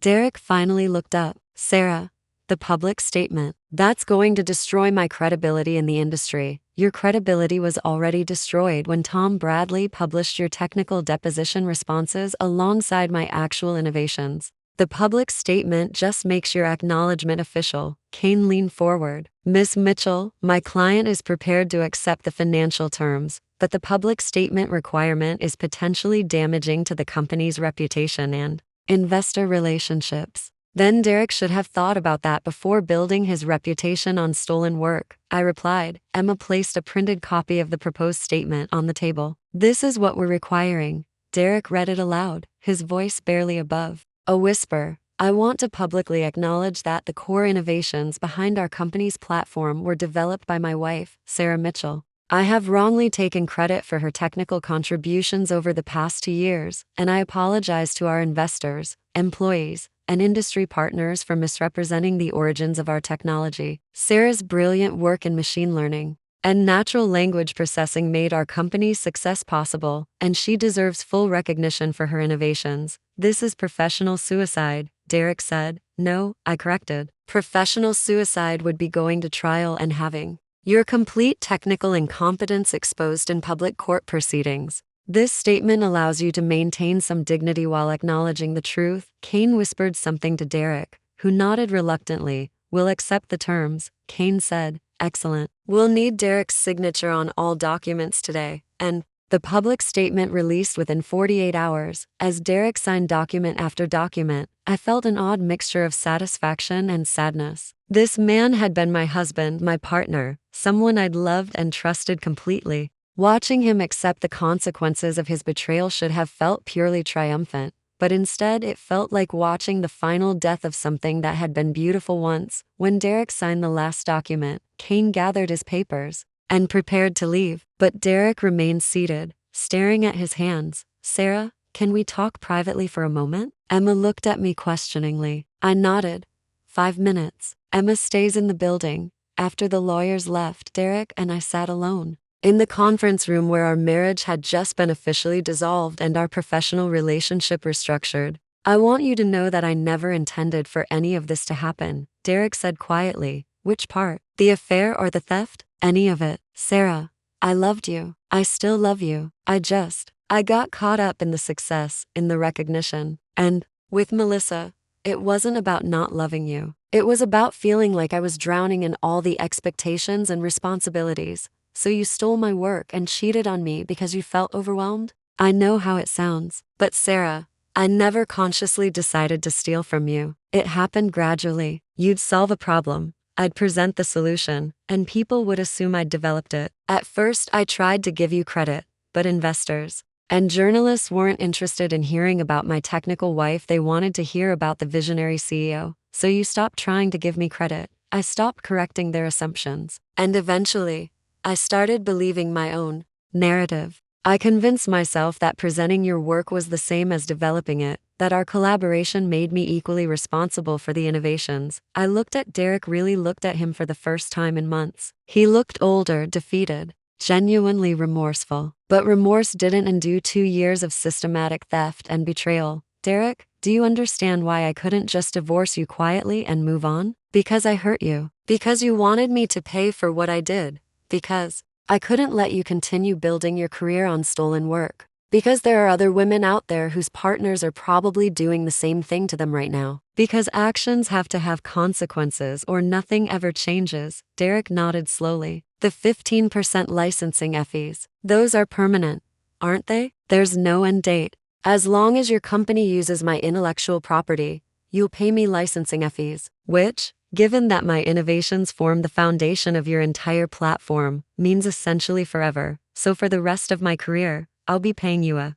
percentage of everything I earn. Yes, that's a kind of justice, I suppose. You'll benefit from the success I built on your foundation. Derek, I didn't build this arrangement to punish you forever. I built it to ensure that if you ever try to steal someone else's work, they'll immediately benefit along with you. It's insurance against you repeating this pattern. Derek was quiet for a long moment. What about Oliver? What about visitation? You'll have supervised visitation until I'm satisfied that you've internalized the lessons from this experience. When Oliver is old enough to understand what happened between us, I want her to see that her father took responsibility for his actions and changed his behavior. And if I do that, if I prove I've changed, then we'll discuss expanded visitation. But Derek, understand that you're going to have to earn back my trust completely. You'll have to demonstrate, over years, that you've become someone worthy of my daughter's respect. I understand. Derek stood to leave, then turned back. Sarah, for what it's worth,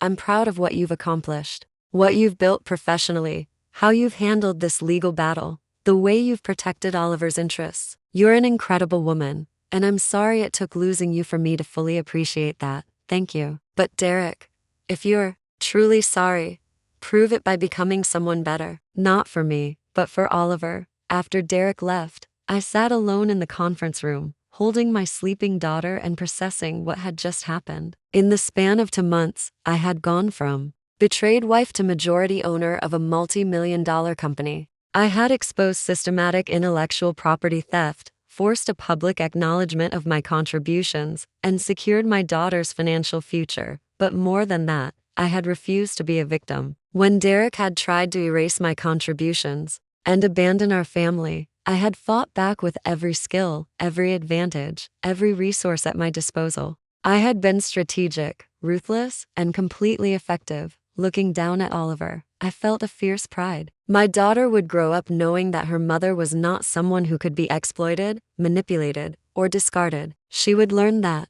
brilliant women deserved credit for their work, that betrayal had consequences, and that justice sometimes required fighting for it yourself. Emma returned to the conference room with a bottle of champagne and 2 glasses. How do you feel? She asked, pouring the champagne, satisfied, complete, ready to move on to whatever comes next. And what comes next? I thought about that question while sipping champagne and watching Oliver sleep peacefully in my arms. Next, I build something new, something that's entirely mine from the beginning. 6 months later, I stood in the conference room of my own company, looking out at the Seattle skyline from the 20th floor of a glass tower in South Lake Union. Through the windows, I could see Derek's building 3 blocks away, where he was presumably managing the daily operations of what had once been his company and was now majority owned by me. Sarah, the Series C funding is confirmed, said Marcus Chen, my new chief technology officer. No relation to Melissa, and someone whose technical credentials I had verified exhaustively before hiring. $42 million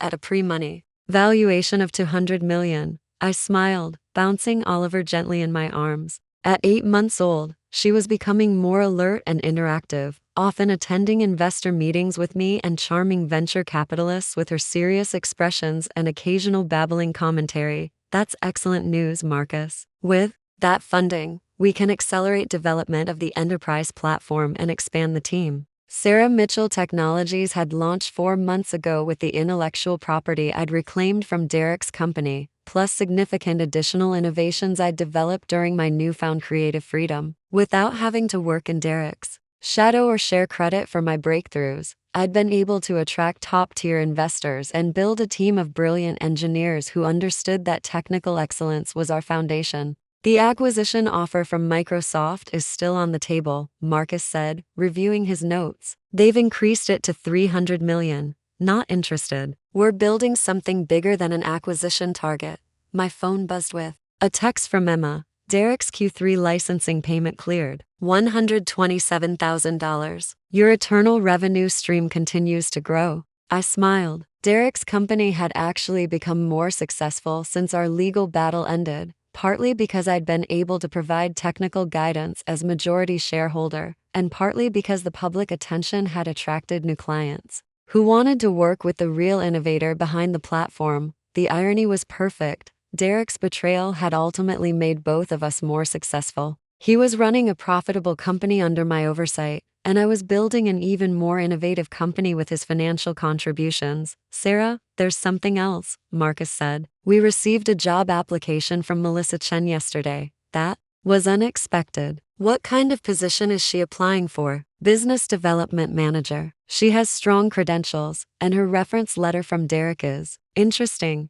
I read Derek's reference letter from Melissa, which was notably honest about her capabilities and limitations. More interesting was Melissa's cover letter, which included a paragraph acknowledging her past professional mistakes and expressing a desire to work in an environment where technical excellence and ethical leadership were valued. Schedule an interview, I decided, but make sure she understands that this position would involve working directly with me. Are you sure that's wise? Melissa made poor personal choices, but she's competent professionally. And Marcus, I want my daughter to grow up in a world where people can acknowledge their mistakes and earn second chances through changed behavior. That afternoon, I had my weekly session with Dr. Walsh. Oliver played on a blanket on the floor. While we talked, how are you feeling about your new company? Dr. Walsh asked, energized, proud. For the first time in years, I'm getting full credit for my innovations. When journalists interview me about our technology, they're talking to the person who actually developed it. And how are you feeling about Derek? Honestly, I barely think about him anymore. He's become a business partner who pays me licensing fees and provides updates on his company's performance. The emotional charge around our relationship has mostly faded. That's significant progress. 6 months ago, you were consumed with anger and the need for justice. 6 months ago, I was fighting for recognition and financial security. Now I have both. The anger has served its purpose. What about Oliver's relationship with Derek? He has supervised visitation every other weekend. The supervisor reports that he's attentive and appropriate with her, though Oliver still seems more comfortable with me and my parents. How do you feel about that? I want Oliver to have a relationship with her father, but only if Derek proves he's genuinely changed. So far, he's been consistent and reliable, which is encouraging. But trust takes time to rebuild. And the licensing fees? How do you feel about that permanent financial connection? I thought about that while watching Oliver examine a toy with the focused concentration she'd inherited from me. Initially, I saw the licensing fees as punishment, a way to make Derek pay for his betrayal indefinitely. But now I see them differently. They're a structural solution to a systemic problem. Derek can never again steal intellectual property without immediately enriching the person he stole from. It's deterrence through transparency. That's a mature perspective. You've moved from seeking revenge to implementing systemic change. Maybe that's what justice actually looks like, not just punishment for past wrongs, but prevention of future ones. After therapy, I drove to my parents' house in Ballard to drop off Oliver for the evening. I had dinner plans with Emma to celebrate our latest victory, a unanimous jury verdict in a similar intellectual property case we'd taken on pro bono. How's my brilliant granddaughter? My mother asked, scooping Oliver into her arms, getting more curious every day. Yesterday she figured out how to pull herself up to standing. I think she's going to be an early walker, just like her mother. You were walking by 9 months, determined to keep up with your older cousins. My father emerged from his study, where he'd been grading papers from his computer science courses at the University of Washington. Sarah, I saw the article in Wired about your new company. Very impressive. How does it feel to be called the most innovative AI architect of her generation? Surreal. For so long, my work was invisible. Now suddenly I'm getting recognition I probably should have received years ago. Well, you're making up for lost time. And Oliver will grow up understanding that her mother is a force to be reckoned with. Over dinner with Emma at a restaurant in Capitol Hill, I reflected on how dramatically my life had changed in less than a year. Emma, do you ever think about what would have happened if I'd just quietly divorced Derek and moved on? You mean if you'd let him keep the credit for your work and continue building his career on stolen innovations? Yes. Emma sipped her wine thoughtfully. I think you would have regretted it for the rest of your life. And Derek would have continued the same pattern with his next relationship or business partnership. But I also would have avoided becoming the kind of person who can systematically destroy someone's professional life. Sarah, you didn't destroy Derek's professional life. You forced him to acknowledge reality. His professional life was built on a lie, and lies eventually collapse under their own weight. You just controlled the timing in terms of that collapse. Do you think I went too far with the permanent licensing fees? I think you created a system where Derek's continued success requires acknowledging and compensating your contributions. That's not going too far, that's perfect justice. My phone buzzed with a notification from LinkedIn. Tom Bradley had posted an update about his follow-up article on intellectual property theft in tech, which would feature interviews with 12 women who had come forward after reading my story. Emma, look at this. 12 more women are telling their stories because of what we accomplished. That's the real victory, Sarah. Not just what you won for yourself, but what you made possible for others. Later that evening, I sat in my home office, the same room where I'd first discovered Derek's betrayal and begun planning my response. Oliver was sleeping peacefully in her nursery, and the house was quiet except for the gentle hum of my computers running overnight data processing jobs. I opened my laptop and checked the latest metrics from my company. Our AI platform was processing over 1 million customer interactions per day, with accuracy rates that exceeded anything else in the market. The technology Derek had once claimed as his own had become the foundation for something even more innovative and successful. My phone rang. The caller ID showed Derek's number, which surprised me. We typically communicated only through lawyers or scheduled business meetings. Sarah, I hope it's not too late to call. It's fine. What's going on? I wanted to tell you that I saw the Wired article about your company. It's incredible what you've built. Thank you. I also wanted to say, I've been thinking a lot about our conversation after the settlement, about becoming someone worthy of Oliver's respect. I've started therapy.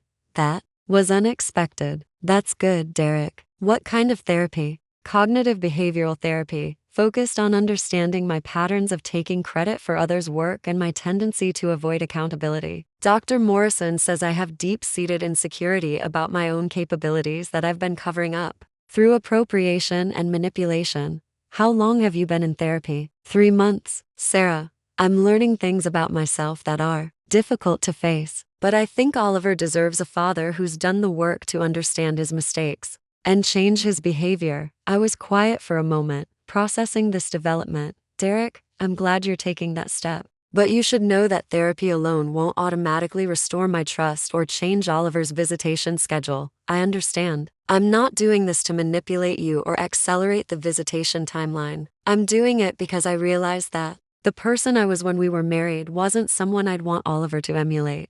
What do you mean? I mean I was selfish, dishonest, and willing to exploit the people closest to me for my own benefit. Those aren't qualities I want to model for my daughter. It was the most honest self-assessment I'd ever heard Derek make. I appreciate you telling me about the therapy. And Derek, for what it's worth, I hope it helps you become the person and father you want to be. Thank you. Sarah, can I ask you something? Do you think there's any possibility of us not getting back together, but finding a way to co-parent that doesn't require lawyers and supervised visitation forever? I thought about that question while looking at photos of Oliver on my desk. I think that depends entirely on who you become through this process. If you genuinely change, if you demonstrate over time that you've internalized these lessons, then yes, I think we can find a better way to co-parent. And if I don't change, then Oliver will have a father who pays child support and sees her under supervision until she's 18. The choice is yours, Derek. After he hung up, I walked to Oliver's nursery and stood watching her sleep. She was growing so quickly, developing her own personality and preferences. Soon she would be walking, then talking, then asking questions about why mommy and daddy lived in different houses. When that time came, I wanted to be able to tell her that her father had chosen to become a better person, not just for himself, but for her. I wanted Oliver to grow up believing that people could acknowledge their mistakes and genuinely change, but if Derek couldn't or wouldn't change, I wanted Oliver to understand that some people choose patterns of behavior that make them unsafe to trust, and that protecting yourself from those people isn't cruel, it's necessary. I returned to my office and opened a new document on my laptop. I'd been thinking about writing a book about my experience, not just the legal strategy and technical details, but the emotional journey of transformation from victim to victor. Chapter 1. The Discoverith notification sound came at 2:47 a.m. on a Thursday. I remember the exact time because I was lying awake again, my 8-month pregnant belly making sleep impossible, when Derek's phone buzzed on his nightstand. As I wrote, I felt a deep sense of completion. This story, my story, deserved to be told in full, not just as a cautionary tale about intellectual property theft or infidelity, but as a demonstration that brilliant women don't have to accept exploitation quietly. Oliver would grow up in a world where her mother's story existed as evidence that fighting for yourself and your work isn't just possible, it's necessary. That justice sometimes requires strategic thinking, careful planning, and the courage to refuse being dismissed or discredited. I worked until nearly midnight, writing about discovery and betrayal and the methodical construction of consequences. When I finally went to bed, I felt something I hadn't experienced in years: complete satisfaction with the choices I'd made and excitement about the future I was building. Derek had tried to erase my contributions and write me out of his success story. Instead, he'd become a supporting character in mine, a cautionary tale about the price of stealing from someone who refused to be stolen from. The licensing fees would continue flowing into my accounts for years to come, funding my daughter's education and my own innovations. Derek's company would continue operating under my majority ownership, ensuring that my intellectual property was properly attributed and compensated. And somewhere in Seattle, other women would read my story and understand that they didn't have to accept theft, betrayal, or erasure as the price of loving someone who didn't deserve their brilliance. That knowledge that I'd changed the conversation about intellectual property theft and gender dynamics in tech felt like the greatest victory of all. As I drifted off to sleep, I could hear Oliver breathing peacefully in the next room. Growing up in a world where her mother had refused to be invisible, had fought for recognition and justice, and had won everything she deserved. It was a legacy worth leaving. Up next, we have 2 more incredible stories that are waiting for you. Just click the image you want to watch and it will take you there. If you enjoyed this video, make sure to subscribe. It would mean a lot.